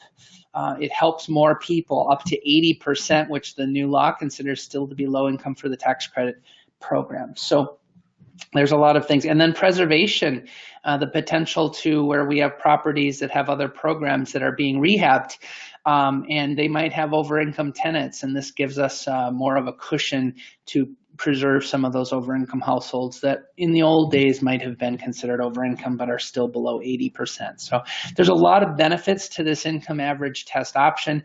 These are some of the requirements that Rhode Island Housing has put on the election. Also, the owner will need to incorporate income averaging into their tenant selection policy and other related management documents to make it very clear the procedures that they're going to follow in order to maintain compliance with the program. And again, the management agent has to demonstrate the ability to effectively manage properties in compliance. And if there's any uncorrected 8823s or open HUD MOR findings, unsatisfactory or failing compliance scores, this could all affect our ability to income average test to make that election. So again, state requirements to complement the federal income average test. Okay. A couple of other points. In terms of flexibility, owners are suggested, they're encouraged to let units float. The federal rule, the statute just says that owners designate. And so it doesn't say they can't redesignate. In fact, the available unit rule, the way it works as you read the statute, basically contemplates you're going to have to float designations around at least within a building. And so there does not appear to be any compelling reason to lock those down. Of course, you're going to have a plan and you're going to move forward with that plan. And generally, those labels you put on the door should stay there, but you are allowed to move them. And that flexibility and to redesignate perhaps to deal with situations as they arise or other programs that you have, Rhode Island Housing encourages that. And then there are some suggestions for correcting any non-compliance also in the manual. So highly recommend that you dip into that, especially if you're going to be managing an income average test property. I will tell you, because even if the owner elects to maintain it as a traditional 40/60 property, I think that the trend in the future will be to elect averaging anyway, because I'm still averaging 60% if I treat everyone at or below 60. But it gives me greater flexibility in the future. Why would an owner shut off that option in the future to potentially have units at different designations? So I think that it might be a reality for a lot of people as we move forward in this industry with this new income average test. Now, the available unit rule, which is the next available unit rule, which is, as I mentioned earlier, one of the biggest, baddest rules in this program, is not going to be a factor because, at least at first, we only have 100% projects in Rhode Island that are electing this set aside, and so the available unit rule is much simpler at 100% tax credit property. So the book actually doesn't deal with the available unit rule in any great to any great extent when it comes to income average property, since that is not going to be a reality in income for at least the short-term future. There we go. Excellent. Kathy, you have a comment. Yes. So regarding the income averaging, properties owners that opt for that set aside, in the LURA, the Land Use Restrictive Agreement, it references the tenant selection plan, and that the unit matrix has to be outlined in the tenant selection plan. So you want to make sure that you go back and revise and update the TSP as necessary. Very good. Sorry. I just wanted to mention that. Excellent, very good. So tenant selection policy, making sure that that lists. Obviously, your tenant selection policy is sort of the roadmap that people can follow in order to qualify for your property or know how that process is going to go. And your different designations affect your income limits and rent limits and that sort of thing. So it will be important to make sure they're reflected. Thank you. Very, very good comments, Kathy. Now, another thing addressed in the Rhode Island Housing Manual with respect to the income average test is that tax-exempt bonds have a minimum set aside of their own, and it did not change with the new tax law change. So the tax credit program was given a new minimum set aside, but the bond program was not. So it is possible, and in fact, very likely you'll be able to meet both minimum set asides, but we need to realize there's two separate set asides and we have to independently prove that we met the minimum set aside. So for instance, we have an example in the book. There's an infographic from page 94. And you have a 40/60 bond property. So of my 10 units, 4 are at least bond. And that's all the bond program looks at is just, did you meet your minimum? In this case, these 4 units are under 60. So that's what the 40/60 means. 40% of my units are below 60. Now, my remaining units that I'll be claiming tax credits on could be higher. They don't qualify for bond units, but they're still tax credit. And overall, I'm still averaging, meeting my tax credit minimum set aside as we demonstrated earlier. So if you have bonds at your property, you're going to end going forward and you have a new allocation of credits and you elect on Form 8609 the income average test, or the owner does, then we need to keep these two straight. And the book helps to clarify that with some additional information. So that's another issue to be aware of if you have tax-exempt bonds and the income average test at your property. So that affected, you'll notice, pages all the way from the beginning to the end of the book. There was various different factors that were relevant to that discussion with the income average test. I'm going to just check our questions to make sure we don't have any that were specific to the average test. And I don't see any that we didn't cover. So excellent. So that was one major topic. It was important, one special topic that Rhode Island Housing wanted us to make sure we covered. Many of you going forward will be dealing with income averaged properties.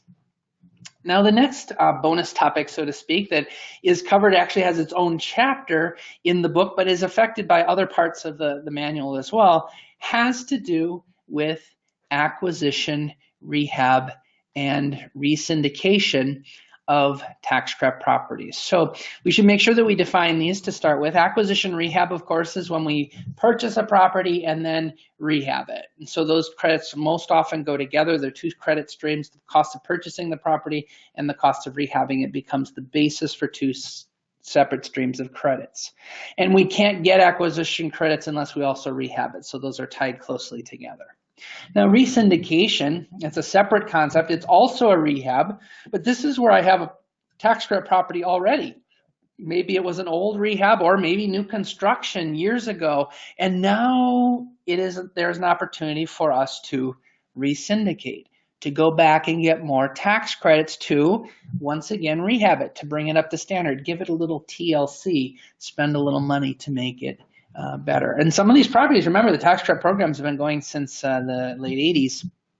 So it has now been quite a long time for some properties, and it's perhaps time for them to be refreshed.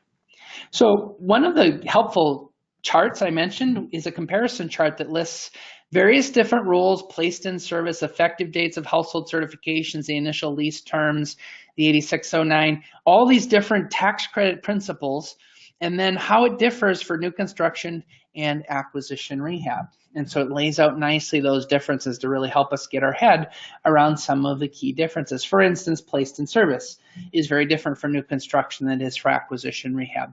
And if we don't understand the differences, we could end up getting confused and creating some problems for ourselves. So that comparison chart, page 117, is there, and it helps us to really get our head around the concept and what some of the key differences are for the different types of credits.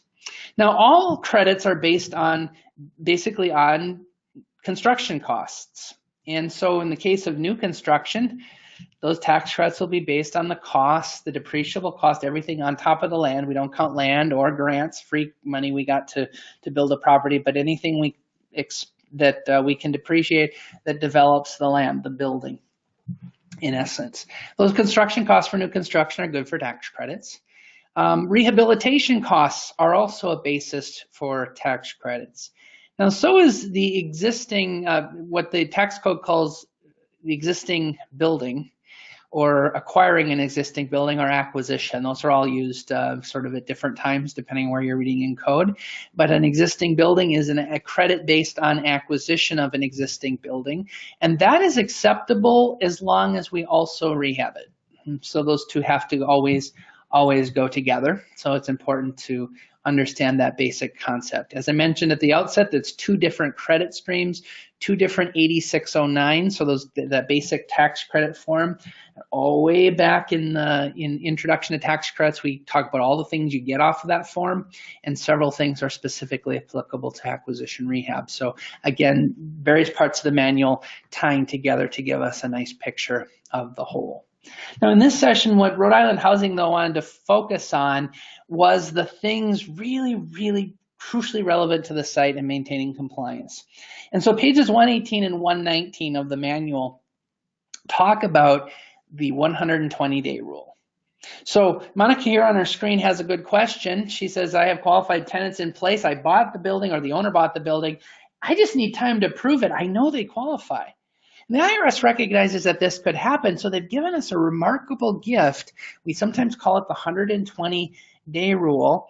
And basically, it's good news that says that if we acquire a property, we have 120 days. If you haven't had control of it prior, you have 120 days. And if you can, within that 120 days, prove that a household qualifies, they get an effective date going all the way back to acquisition. We might even claim credits going all the way back to acquisition. That's amazingly powerful. Now, it's 120 days before or after. So it starts at acquisition, and if you get a cert done, if you did have control of the property up to 120 days before, that cert could have an effective date for tax credit purposes as of the date of acquisition, and 120 days after. So basically a 240-day period. Now, each of those certs, when completed, all the paperwork that supports that cert has to be within 120 days of that individual cert. That's a different rule. That's a different 120-day rule. It's all about verification. Basically, any cert has to have paperwork within 120 days of when it's completed. The difference is that we might have a different effective date based on this particular rule. So Now, Monica says, I won't be claiming credits, or the owner won't be claiming credits until the following year. Why would I spend all the time to certify these households at acquisition when I can't even claim credits this year? Well, there's a couple of actually very compelling reasons. First of all, qualify households now. If you qualify them now at acquisition or within 120 days of acquisition, they've locked in as tax credit tenants, even if credits are going to start in the future. And so you've locked them in, you capture them as a tax credit tenant as long as they stay in the property, in the project, you'll be able to claim credits once the credits start, even if their income goes up in the future. Now, additionally, but the contrast is if I wait, oh, I'm not going to claim credits till next year, so I'll just wait till the start of next year, and now they don't qualify, there's really no indication I can go back and fix that. So why wouldn't I want to qualify, capture as many as possible? Alternatively, I want to give plenty of notice to a household if they don't qualify. So of course, we'll have to consult our attorneys and all that on situations where we want to claim credits, but a household doesn't qualify at an acquisition rehab. So for these two reasons, it's extremely powerful, this 120-day rule. Mostly, I say, capturing these households now. The other thing to just be aware of is that there are many times when the rehab might go actually better than planned, and credits could start on some buildings sooner than the owners and investors thought. And then they'll often come back to the owner and compliance staff and say, okay, I want to start my credits back to acquisition. And you say, well, you didn't do a cert because you told us to wait till next year.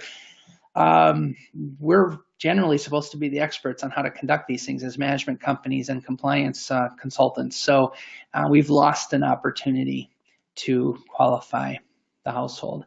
Now, there are other things that might affect when we do certifications, but so it'll be important to talk to the powers that be, the investors, the owner, as well as our compliance directors within our companies. But it's important to understand the benefits of this 120-day rule. Capture them as tax credits now, as eligible, tax credit households, and go forward. Now, if we do certify them 120 days before or after acquisition, we give them an effective date of the date of acquisition. So all those ones before, we won't know exactly when the acquisition date will be, so we might have to fill in that effective date once we know it. But that is well worth the effort if you have control of a property. If you do it afterwards, of course, you'll know the acquisition date, and you'll do everything you can to get those certs done with 120 days, and then you use the income limits that were effective as of the acquisition date as well. If you wait, according to the IRS, if the last adult signs a form, there's no extraordinary circumstances, after the 120 days, that will be the date the TIC is signed, is when the cert will be effective. And more importantly, we won't be able to claim any credits until that cert is done. So we'll demonstrate that just in a moment. Important to note, as is noted in the manual, that 120 days is not 4 months. In HUD rules, sometimes what they call 120 days actually is rounded to 4 months. In tax credit world, it is not. In every example the IRS uses, they actually count days. So 120 days is 120 days. So let's look at a infographic that is found in the book. So we have an acquisition of a property that was on March 10th of 2017. So that 120 days will march all the way to July 8th of 2017. That means any cert we can finish in that time, for instance, a cert that's done and completed and they were in place as of acquisition. Keep in mind, any new move-in will treat like any other new move-in, but this tenant, we get it done June 1st. All the paperwork is within 120 days of June 1st. So that's something that doesn't change. But the question is, when is the effective date? In this case, we can move the effective date back to March 10th because it was done within 120 days, and the IRS is comfortable assuming that if they were in place, they had qualified, their income was the same. As long as we do it within 120 days, we can back up that to acquisition. Okay. Now, if we do a cert on August 31st, so that's outside of our 120 days, and that will have to be effective August 31st. Now, we also go back 120 days. So from March 10th, we go back to November 10th. And any cert we conduct in that time, so for instance, this cert, which is June 18th of 2016, December 18th of 2016, would also get an effective date once we know it of March 10th, and it was within 120 days. Now, the paperwork for this cert done on December 18th will need to be no more than 120 days prior to the date the cert was finished. but we can move the effective date. This is about that. Now, let's look at why this matters to a great extent when things change and all of a sudden credits will be claimed.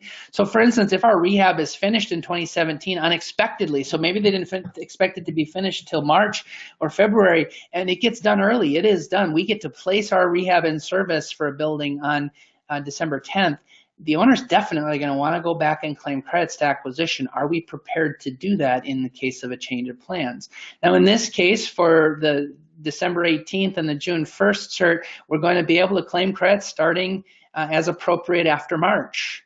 But the one that was done in August, credits don't start, and we're going to lose the way how the rule works. And there's a little more complexity to this, but basically 4 months worth of tax credits on those households we get done after the 120 days. So it's not a non-compliance not to do them with 120 days, but this is a huge issue for the owner and the tax credits that will be claimed. And so it wouldn't be that August 31st cert would not be out of compliance if it was done after 120 days, but we didn't take advantage of the gift, the provision that the IRS gives us, and it could have other much more serious implications than just simple non-compliance. So Kathy and her team wouldn't find this out of compliance, but it wouldn't have taken advantage of the provisions that the IRS makes available to us. So the graphic is very powerful. Again, visually helps us to understand the complex world of tax credit compliance rules. The bottom really highlights that point.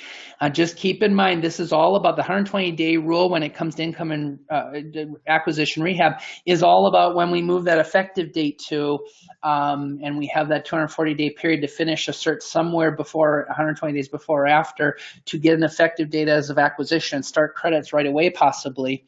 But each cert will still have to have all of its paperwork current to when it was finished, just like normal. And that also happens to be a 120-day rule that the IRS has put on verifications.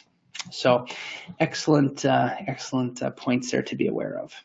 Now let's talk about resyndication briefly, some issues. And resyndication is, I think, other than AC rehab, which is a big trend, because again, as we mentioned at the outset of the discussion, reduce, reuse, recycle, resyndication is a natural next step because I have a lot of properties that have tax credits that are getting older and needing a little bit of refresh. So we have and this is laid out the lifespan of your tax credit property. There's a credit period and a compliance period, and then an extended use period. So how exactly you calculate those dates and how the 8609 will help you determine where your property is, all that's in the manual. But let's just take for granted that the compliance period ended in December of 2032, and then the extended use period goes all the way to 2047. So all properties have to, after the compliance period ends and the IRS gets out of the deal, the state is still under requirement to monitor and have basically affordable housing rules for an additional 30 years minimum, could be longer. So we have what's called an extended use period, and this is enforced by a legal document on the property called a land use restriction agreement, sort of generically, or a LURA. So what happens after the IRS is out of the picture? So year 15, they go, the compliance period ends, and then we still have at least 15 years of an extended use period, year 16 through 30. We could potentially get more tax credits. Resyndication is possible. And so how are we going to respond to that? Now, here are some questions that we get from the folks in Rhode Island that were built into the manual. So the first is, what is resyndication? That's just a simple term. Syndication just refers to the selling of tax credits. So resyndication is when we resell tax credits on a property and get investors to invest. So it's when a property gets tax credits again for purposes of our discussion. Now the next question then is, do extended use requirements for the first set of credits end when you resyndicate for a new set of credits? Are they replaced? Do I get rid of the old agreement and come up with a brand new LURA? And the answer to this is actually a definite no. Now there's a benefit to this too, so we're happy with this answer, but let's see how this works. The fact is that both agreements exist together, at least until the original one runs out. So here's a chart that is found in the manual. We have a compliance period or extended use period, excuse me, that goes from 2000, excuse me, year 2000 to 2029. So that's the required minimum 30 years. And the compliance period ended in 2014. The owner resyndicates in 2016, gets new tax credits going forward. So once the compliance period is over, there's the potential for resyndication. Notice that there is an overlap of 14 years in this case. Now, what does that mean? I don't get rid of this old agreement. I have a new one. I have two agreements, and I have to meet the requirements of both. Now, a positive implication of this, because we have an old agreement and the old agreement has to require that we not terminate for other than good cause, and there's all kinds of strong protections built into our agreements, I can't necessarily, just because someone now no longer qualifies for the tax credit program, and remember the intent of the program is once they qualify to never make them leave, unless they choose to, and home ownership was the goal, people hoping that they would save for. So I have that original agreement, and those people qualified. They still qualified regardless of income, and I get new tax credits. The IRS's answer to this in the guidance in the 8823 guide is that we are going to grandfather anyone in who qualified under the first set of credits, and they're going to automatically qualify as tax credit eligible for the second set when it comes to income. So what paperwork are we going to use then? So these tenants, they came in under the first allocation, and the next set of credits come on and they're still there. They will be grandfathered in. Now the paperwork that you're going to do, Rhode Island is going to leave up to you, but we do need to retain some sort of paperwork proving each household qualifies. It could be their original move-in, so it could have been back from 2006 they moved in, but that was part of the original extended use agreement as long as the paperwork is solid. Some owners and some investors really prefer doing a new cert on everyone at acquisition and only go back to look at the move-in if they're now over the limit. So for instance, if you're in a property where people's income is very low and you know no one's over, you might do a nice clean set of certs now and call that good. They meet the current requirements. Or you could just dig up all the old paperwork and prove it that way. That is up to the owner, the investors, various powers that be, and Rhode Island Housing allows you discretion how you do that, but you'll need to pick up a procedure. Now, if you're in a property where everyone's over income, then probably digging up the old paperwork right away is the most effective. But you'll need to find out the approach that your ownership wants to take, especially investors often like a nice, new, clean, neat file. And so we do that with all modern requirements, and we can do that by doing that acquisition cert for grandfathered household ins. Grandfathered in households. Now, we all recognize that the new move-ins will still be treated like tax credit new move-ins. That has not changed with respect to this, with these resyndications. But this is all about grandfathering existing tax credit households. Also make it very clear it's only resyndication. If you are just rehabbing a HUD property or some other affordable housing, but there's no tax credit extended use, those households are not necessarily grandfathered in. Now, it's only income that's grandfathered. It is not student status. But we have an example here where a household originally qualified in 2005. The compliance period began in 1997. So it had ended. We rehab in 2017, but this household originally qualified back in 2005 when the original extended use period was still in effect or is still in effect.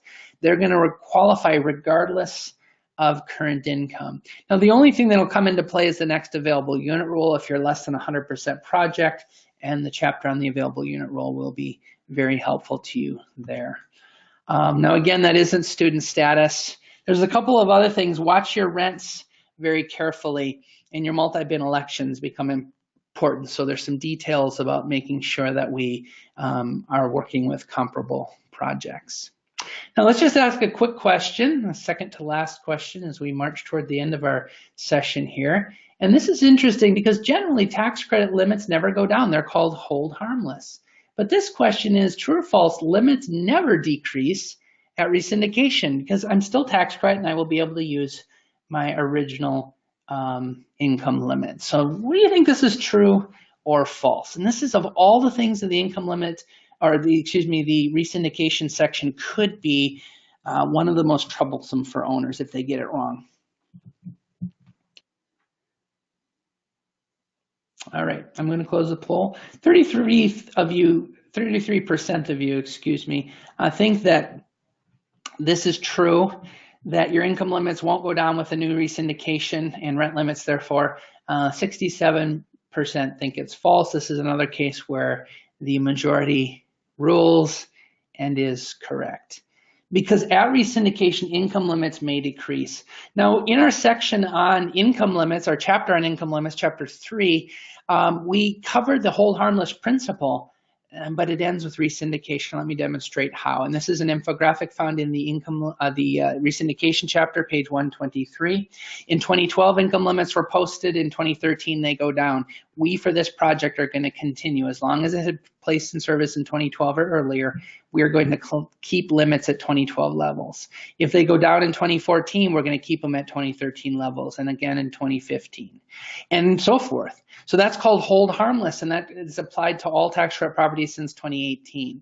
So once you place in service, you never have to decrease your limits going forward until you resyndicate, because now we have a new acquisition placed in service, which is the date of purchase, and we will then go forward with the limits for 2015 on both income. Now, the income limits don't matter for existing residents because they're grandfathered in, but it's going to make a difference on the rent we can charge immediately at acquisition. And this must be watched. This is an area for a great mistakes, because if we're not in rent compliance, we can't claim those units as tax credit, and that is potentially a major issue. So there's another reason too, another principle in our chapter that has a nice flow chart sort of on how to select income limits, or paragraphs actually in order, bullet point order on how to select your income limits. Another option is Harris Special, and this says that if you if you placed in service at or before 2009, so 2008 or earlier, and Harris Special is an option for your area, you get a little higher income limit called the Harris Special income limit. So in this case, it's a little bit higher than the otherwise applicable, about $1,000 higher than the other limits. And those for older properties, and that again started in after 2008 with the law change with HERA, the Housing and Economic Recovery Act. Now, when we resyndicate, the issue is we have a new placed in service date, which is not prior to or 2008 or earlier, and so we lose the option to claim Harris Special once we resyndicate. Hugely important. Again, although it's just a little bit higher limits, it would put our rents higher, perhaps over the limit, which would make them not tax credit at all. This could potentially kill our entire property if we don't understand these really fine line rules. And it's very important to realize that rents sometimes have to drop as a result of a resyndication, and owners need to be very fully aware of this. And the manual gives the start of the information that they would need to make sure that they keep their properties safe. Now, there's just a few other little bonus topics, and then we're going to get to your questions, some of the preloaded ones and any others that we still have in queue. Chapters 4 and 5 really lay out the qualifying household 8-step process, and the order we do them in, and the details might vary a little bit from management company, but the basic process is discussed in 8 steps in chapters 4 and 5. It also talks about 9 types of income, 10 types of assets, and as we mentioned earlier, dozens of examples in this section that really get to the heart of what Rhode Island Housing wants to see when they monitor files based on federal guidance and state priorities. So just wanted to highlight that those chapters there are extremely useful.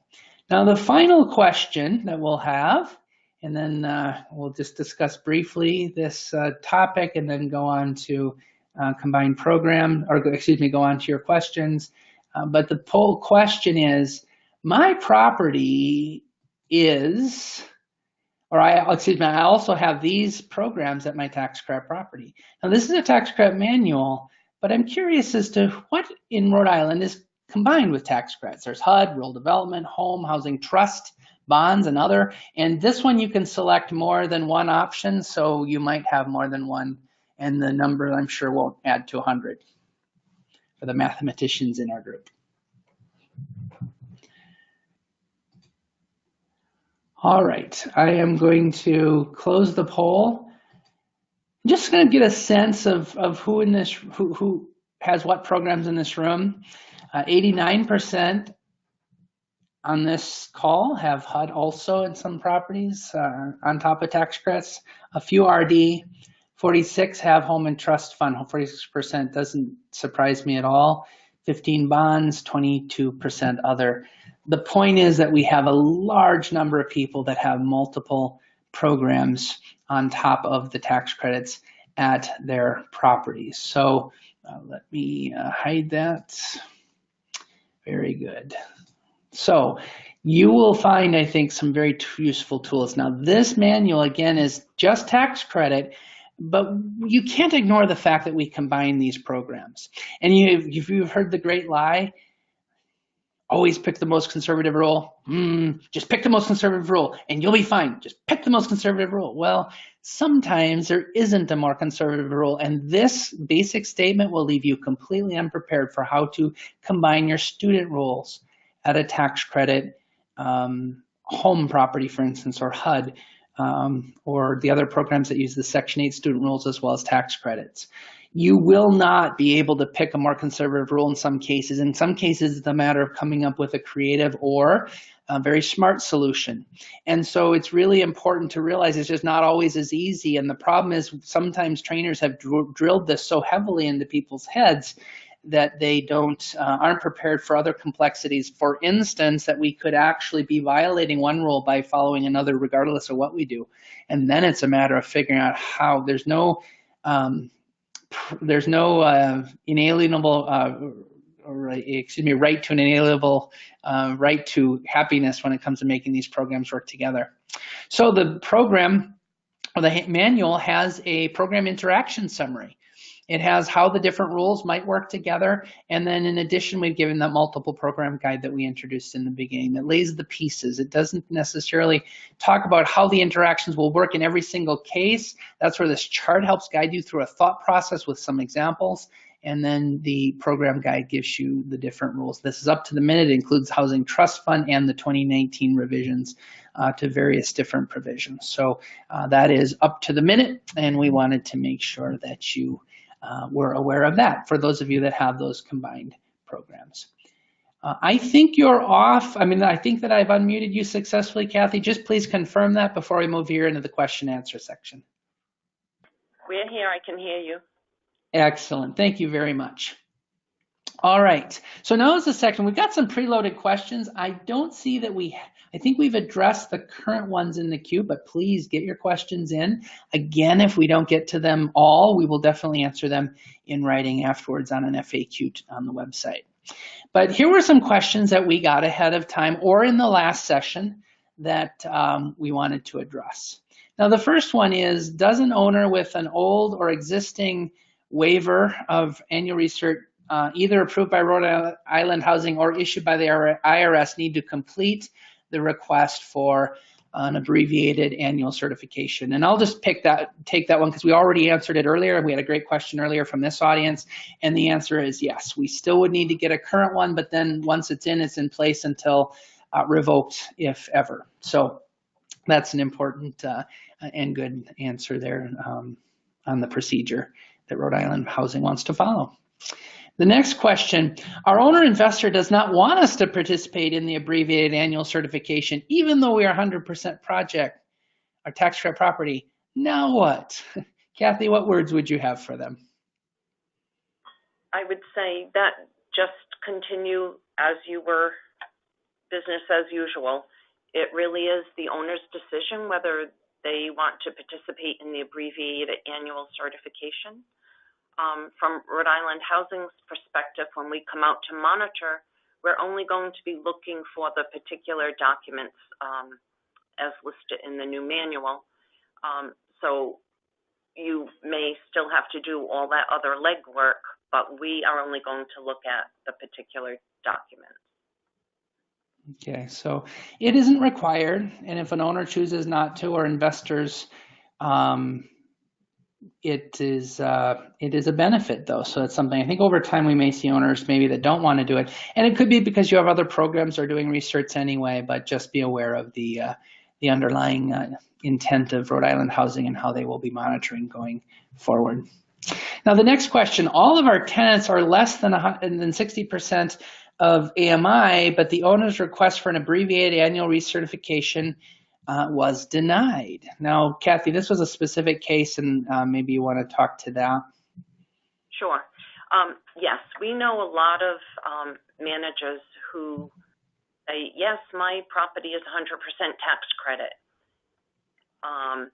But when we look at the regulatory agreement and the LARA, we see that the property is less than 100% tax credit. It could be 93%, 99%, but the owner has elected to treat everyone as, treat their property as 100% tax credit property, where they're only admitting people who are at 60% or less. And that's okay to do that, but you have to be aware of some things that, one is that's why you have to request the abbreviated recert, because the compliance staff will verify whether or not the property is truly 100% or it's just pretending to be 100%. And then on the property side, you really have to be careful, because if somebody is 60% or just slightly over and you've denied them, denied their application for housing, you could get yourself in some hot water. If you truly have a market unit or 2 or 3 market units, depending on the set aside, you may be denying someone who truly is eligible for a market unit. So just be careful of that. Excellent. Thank you very much, Kathy. Now, the next question that we got is, can we continue to use our own forms, or do our forms have to be approved by Rhode Island Housing? Can we keep using our assets less than $5,000 form, or do we have to use yours? And the answer to that is that basically you need to get approval that for those forms mentioned in the manual that are specific to their compliance procedures, they're very likely going to approve it, especially if you've been using it for many years and it's been acceptable. But they do want, going forward, starting with the new manual on, they want to have explicit approval of forms where there is a specific Rhode Island form that is provided. So anything to add to that, Kathy? Yeah, just email your forms to your compliance specialist or me or Lenore, and we'll give them a quick review and let them know if you can continue to use them, or if we want you to use our updated forms. Very good. Excellent. Now, the next question that we got in prep for the manual was, my property is tax credit with NOP, and I have voucher holders too. Do I need to have an affirmative fair housing marketing plan? Kathy? And the answer is yes, you do. Rhode Island Housing requires an affirmative fair housing and marketing plan for all properties financed by Rhode Island Housing. Okay, very good. Now, the next question, my property is 100% tax credit with NOP and home funds. Are we eligible for the abbreviated annual cert? And I think we basically answered this in one of the questions we got as we went along. But the answer is, it might be granted, assuming you meet all the requirements and you're 100% and in good standing. But remember, the exemption only applies to tax credit compliance, and so you'll have to meet your NOP and your home requirements separately. And so, yep, you qualify, but just be aware that you'll still have to comply with the other programs. And Rhode Island Housing, then, when it comes to tax credit reviews, is just going to be looking for what's listed in the manual there. So anything to add to that, Kathy? No, you said it right. Excellent. Thank you. I guess this 10 months, we've used it well. They all understand each other. Do we need to comply with VAWA, and if so, how? You'll notice that there's only about a paragraph on VAWA in the manual. So this is a good question. The answer is yes. The reauthorization of VAWA in 2013 requires that tax credit properties be in compliance with VAWA. You have a massive legal exposure and potentially a fair housing exposure under disparate impact doctrine, but it doesn't directly affect tax credits, so therefore it is not something that Rhode Island Housing is authorized to monitor. So it is beyond the scope of this manual and for them to monitor, but they do want you to absolutely know that VAWA applies to your tax credit property and you have a massive legal and fair housing exposure. Now, that having been said, fair housing exposure, if it becomes an actual finding of noncompliance with the Fair Housing Act, can lose you tax credits, but that would be under noncompliance with fair housing at your tax credit property. So although it's not covered in great detail because it's beyond the mandate of Rhode Island Housing for that program to monitor for the tax credit program, it definitely applies, and an owner will do well to make sure they have good policy, procedure, and training in place to support the Violence Against Women Act. Now, if you have home funds, HUD, and other programs, those have very explicit regulated approaches that you would, of course, need to follow as well. All right. Any further thoughts on that, Kathy? No. All right. Question 8, if we initially certified 75% of the tenants within 120 days before the acquisition date, and the remaining 25% of tenants within 120 days after the acquisition, are we in compliance with the 120-day rule? And the answer is yes. So each individual cert, if it's done within that 120 days before or 120 days after, last adult signs it, it's done. That is within the 120 days before or after. That's good for the 120-day rule. Now, just to make sure, I just want to remind you, the individual paperwork that attaches to that cert still has to be within 120 days of that individual cert being signed. That's just like we do every single cert is that way. We need to keep those 120 days rule basically separate in that way. Now, the next question we got is, if we receive a new round of credits, do we need to keep the first initial certification paperwork with the new initial certification work? So this is a resyndication question. And the answer is yes, at least at first. Because when you take over the property, resyndicate, even if the management company maintains continuity, there's some kind of acquisition behind the scenes. And so we'll need to know that even if your option is to certify everyone now, get a nice, clean, neat new cert under modern rules, and only go back for people that are over income, you're still going to have to keep those original files long enough to know whether you need them or not. Because for every tenant that's in place at acquisition, potentially you're going to need that you're grandfathering in, you're going to need some sort of documentation proving that they qualified. IRS doesn't give us specific guidance, leaving it up to state agencies.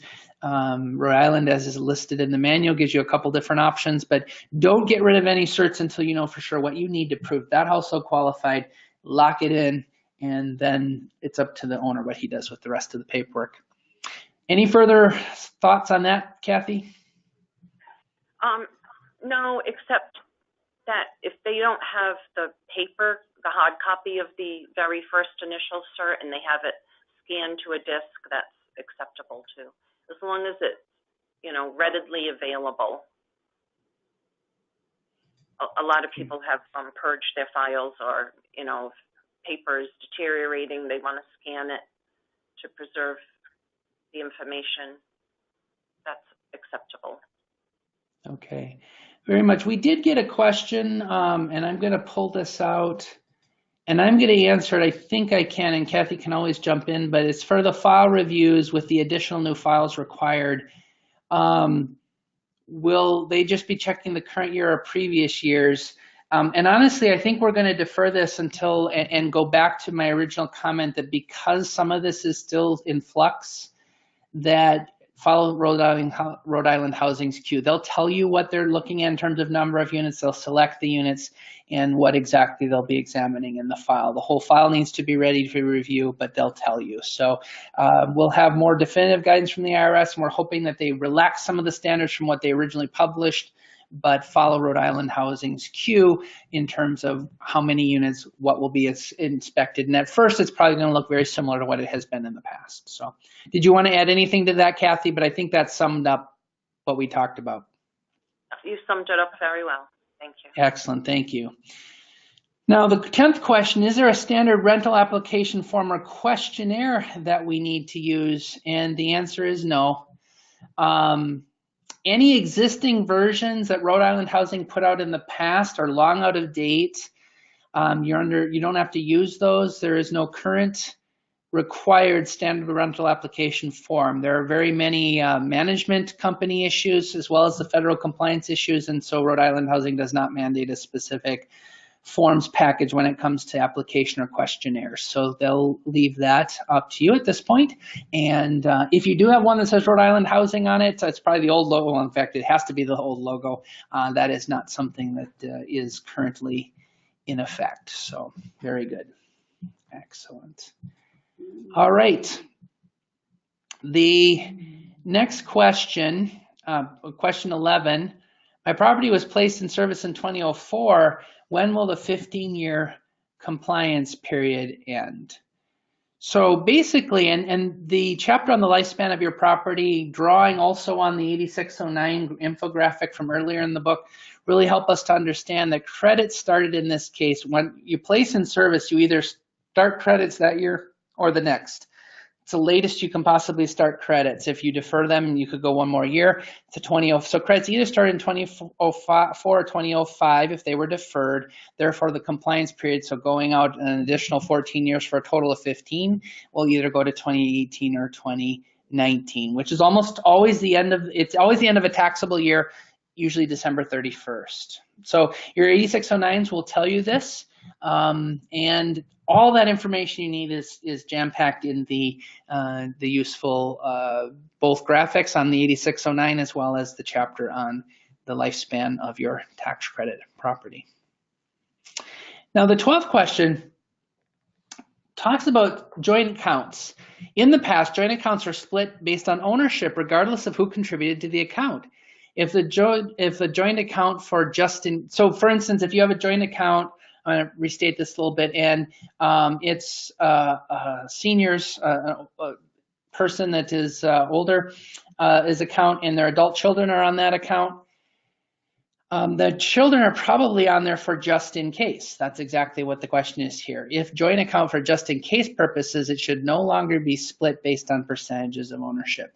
What they're referring to is the section that says, and this is directly based on HUD guidance in actual, almost word for word, that says that ownership is not just based on a proration among whose name's on the account who potentially could withdraw or you could take the money.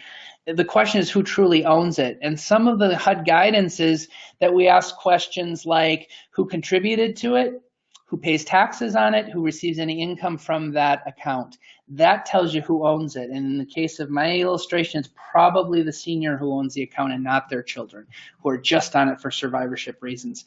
It is not good enough just to split it up because there's 3 people on account, split it 3 ways and count 2/3 to people not in your household and only count 1/3.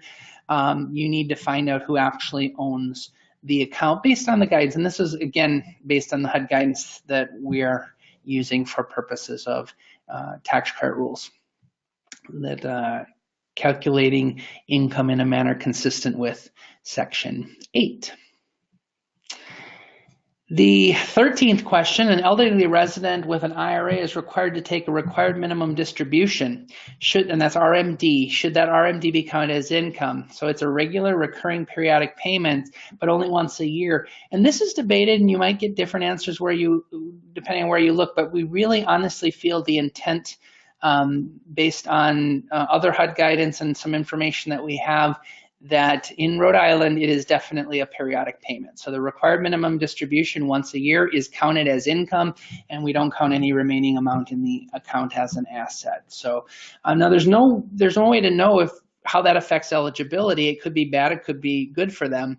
It's all just based on the guidance that if once they start taking up periodic withdrawals, and they're required to do that after a certain age, that those are income and we stop counting the asset. So the guidance on retirement accounts in the handbook will help really with that issue. Now the 14th question, also a retirement account related, relates to a 401k. If someone has access to a 401k for hardship reasons only, so they could cash it in if there's some major hardship, how should this be treated? Do they have access? Because usually when it comes to assets, if we have access, we have to count it.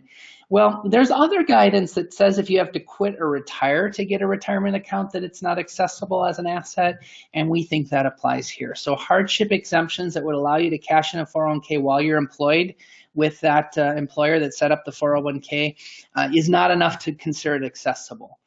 Generally, you don't have access. You could borrow against it, but it's not like you can actually withdraw the money. So that is the approach that Rhode Island would apply in this case. On either of these retirement issue questions, I know we discussed this thoroughly, but do you have any further thoughts, Kathy? No, I know the RMD question has been a hot topic over the last few years, but we did make a determination a few years ago that even if the periodic payment was once annually, then it was a periodic payment. So this just confirms our previous stand. And this will be in the written FAQ. It is not in the manual, and it is the #1 item that we will make sure that is in any future revision. So we don't quickly open the project up again and revise, but there will be some adjustment, of course, as time goes on. This will be #1 because the RMD issue will need to be addressed, but it'll be in the printed FAQ until such time as it is. Now, the 15th question we have is that the manual lists several Rhode Island housing specific forms. We've been using our own form for years. This is basically a repeat of the other question. Do we need to get approval? And the answer is yes. The target date was April 1st. There's still some challenges there. So pretty soon those forms will be available that are referenced specifically in the compliance manual, the abbreviated cert request, and other documents that we've requested here. So I guess I need to change that target date, but it's as soon as they can get it done. There's forces beyond Michael and his team's control with respect to when things get posted. All right, on the 16th question, then, a layered development with 100% tax credit and 66% HUD. They use 2 leases based on the program. So there is a tax credit lease addendum referenced in the manual. Should that only be used in conjunction with the tax credit leases? And the answer is yes. If you review the manual, you'll discover that the HUD lease, the model lease that's given, besides the fact we can't really legally add addenda to it without explicit approval from HUD. And so the HUD model lease is sufficient. It covers all the things we would need for the tax credit, at least to the extent that we can. And the addendum should only be used for tax credit leases. So they would complement the owner developed tax credit lease. In this case, you would have, it looks like just over 30% of your units or so are tax credit without HUD. And you would have, generally, often owners will choose to use their own lease for those units. So that is a question there. The 17th question, a layered development of tax credit and home, what income and rent limits should be on the TIC? Do you want to see the tax credit limits or the more restrictive home? And this we thought through and talked through in pretty great detail.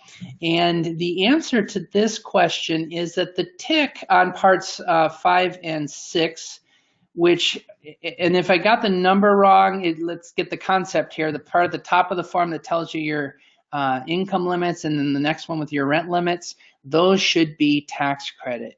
Now later on down on the form, there is a part that lists the other programs you have at the property, and that's an opportunity to reflect that. But the TIC should reflect the tax credit limits with then the additional information on other programs reflected a little bit later. So Kathy, any further thoughts on that? No, that's exactly right. It's part 5 and 6 of the tax credit program only, and part 8B, as in boy, is where the home information goes. And we like to remind people that if all of your other programs went away, the TIC form is just for the tax credit program. So that's why we want the tax credit information on part 5 and 6. Excellent. I like that way of expressing that. All right, now we got our most recent question. This came in after the last webinar, but before this one. And this basically, without getting into all the details on how the math was calculated, basically we recently received an applicant's employment verification, and they came up with 2 methods of calculation. So they're still choosing to request year to date on their employment verification. And so the rate of pay gets a $23,000 income determination, and year to date annualized using their favorite method gets them $32,000. So the question is it okay to use method 1 to determine him to be eligible, since that puts him below the current income limit? So there's a couple of thoughts here, Kathy. I think you wanted to take this one. Yes. The first thing that comes to mind is, wow, that is a red flag. That's a huge discrepancy in the income. What's going on? So the first thing, of course, you want to do overall is check with the owner, see if they're going to allow you to follow the HUD method of determining income. And the second thing, equally important as the first, is you really need to reach out to the employer to get a clarification, to find out what is going on, why there's such a huge discrepancy. Did they understate the EOV? Are there particular mitigating circumstances? The year to date, is that the true income?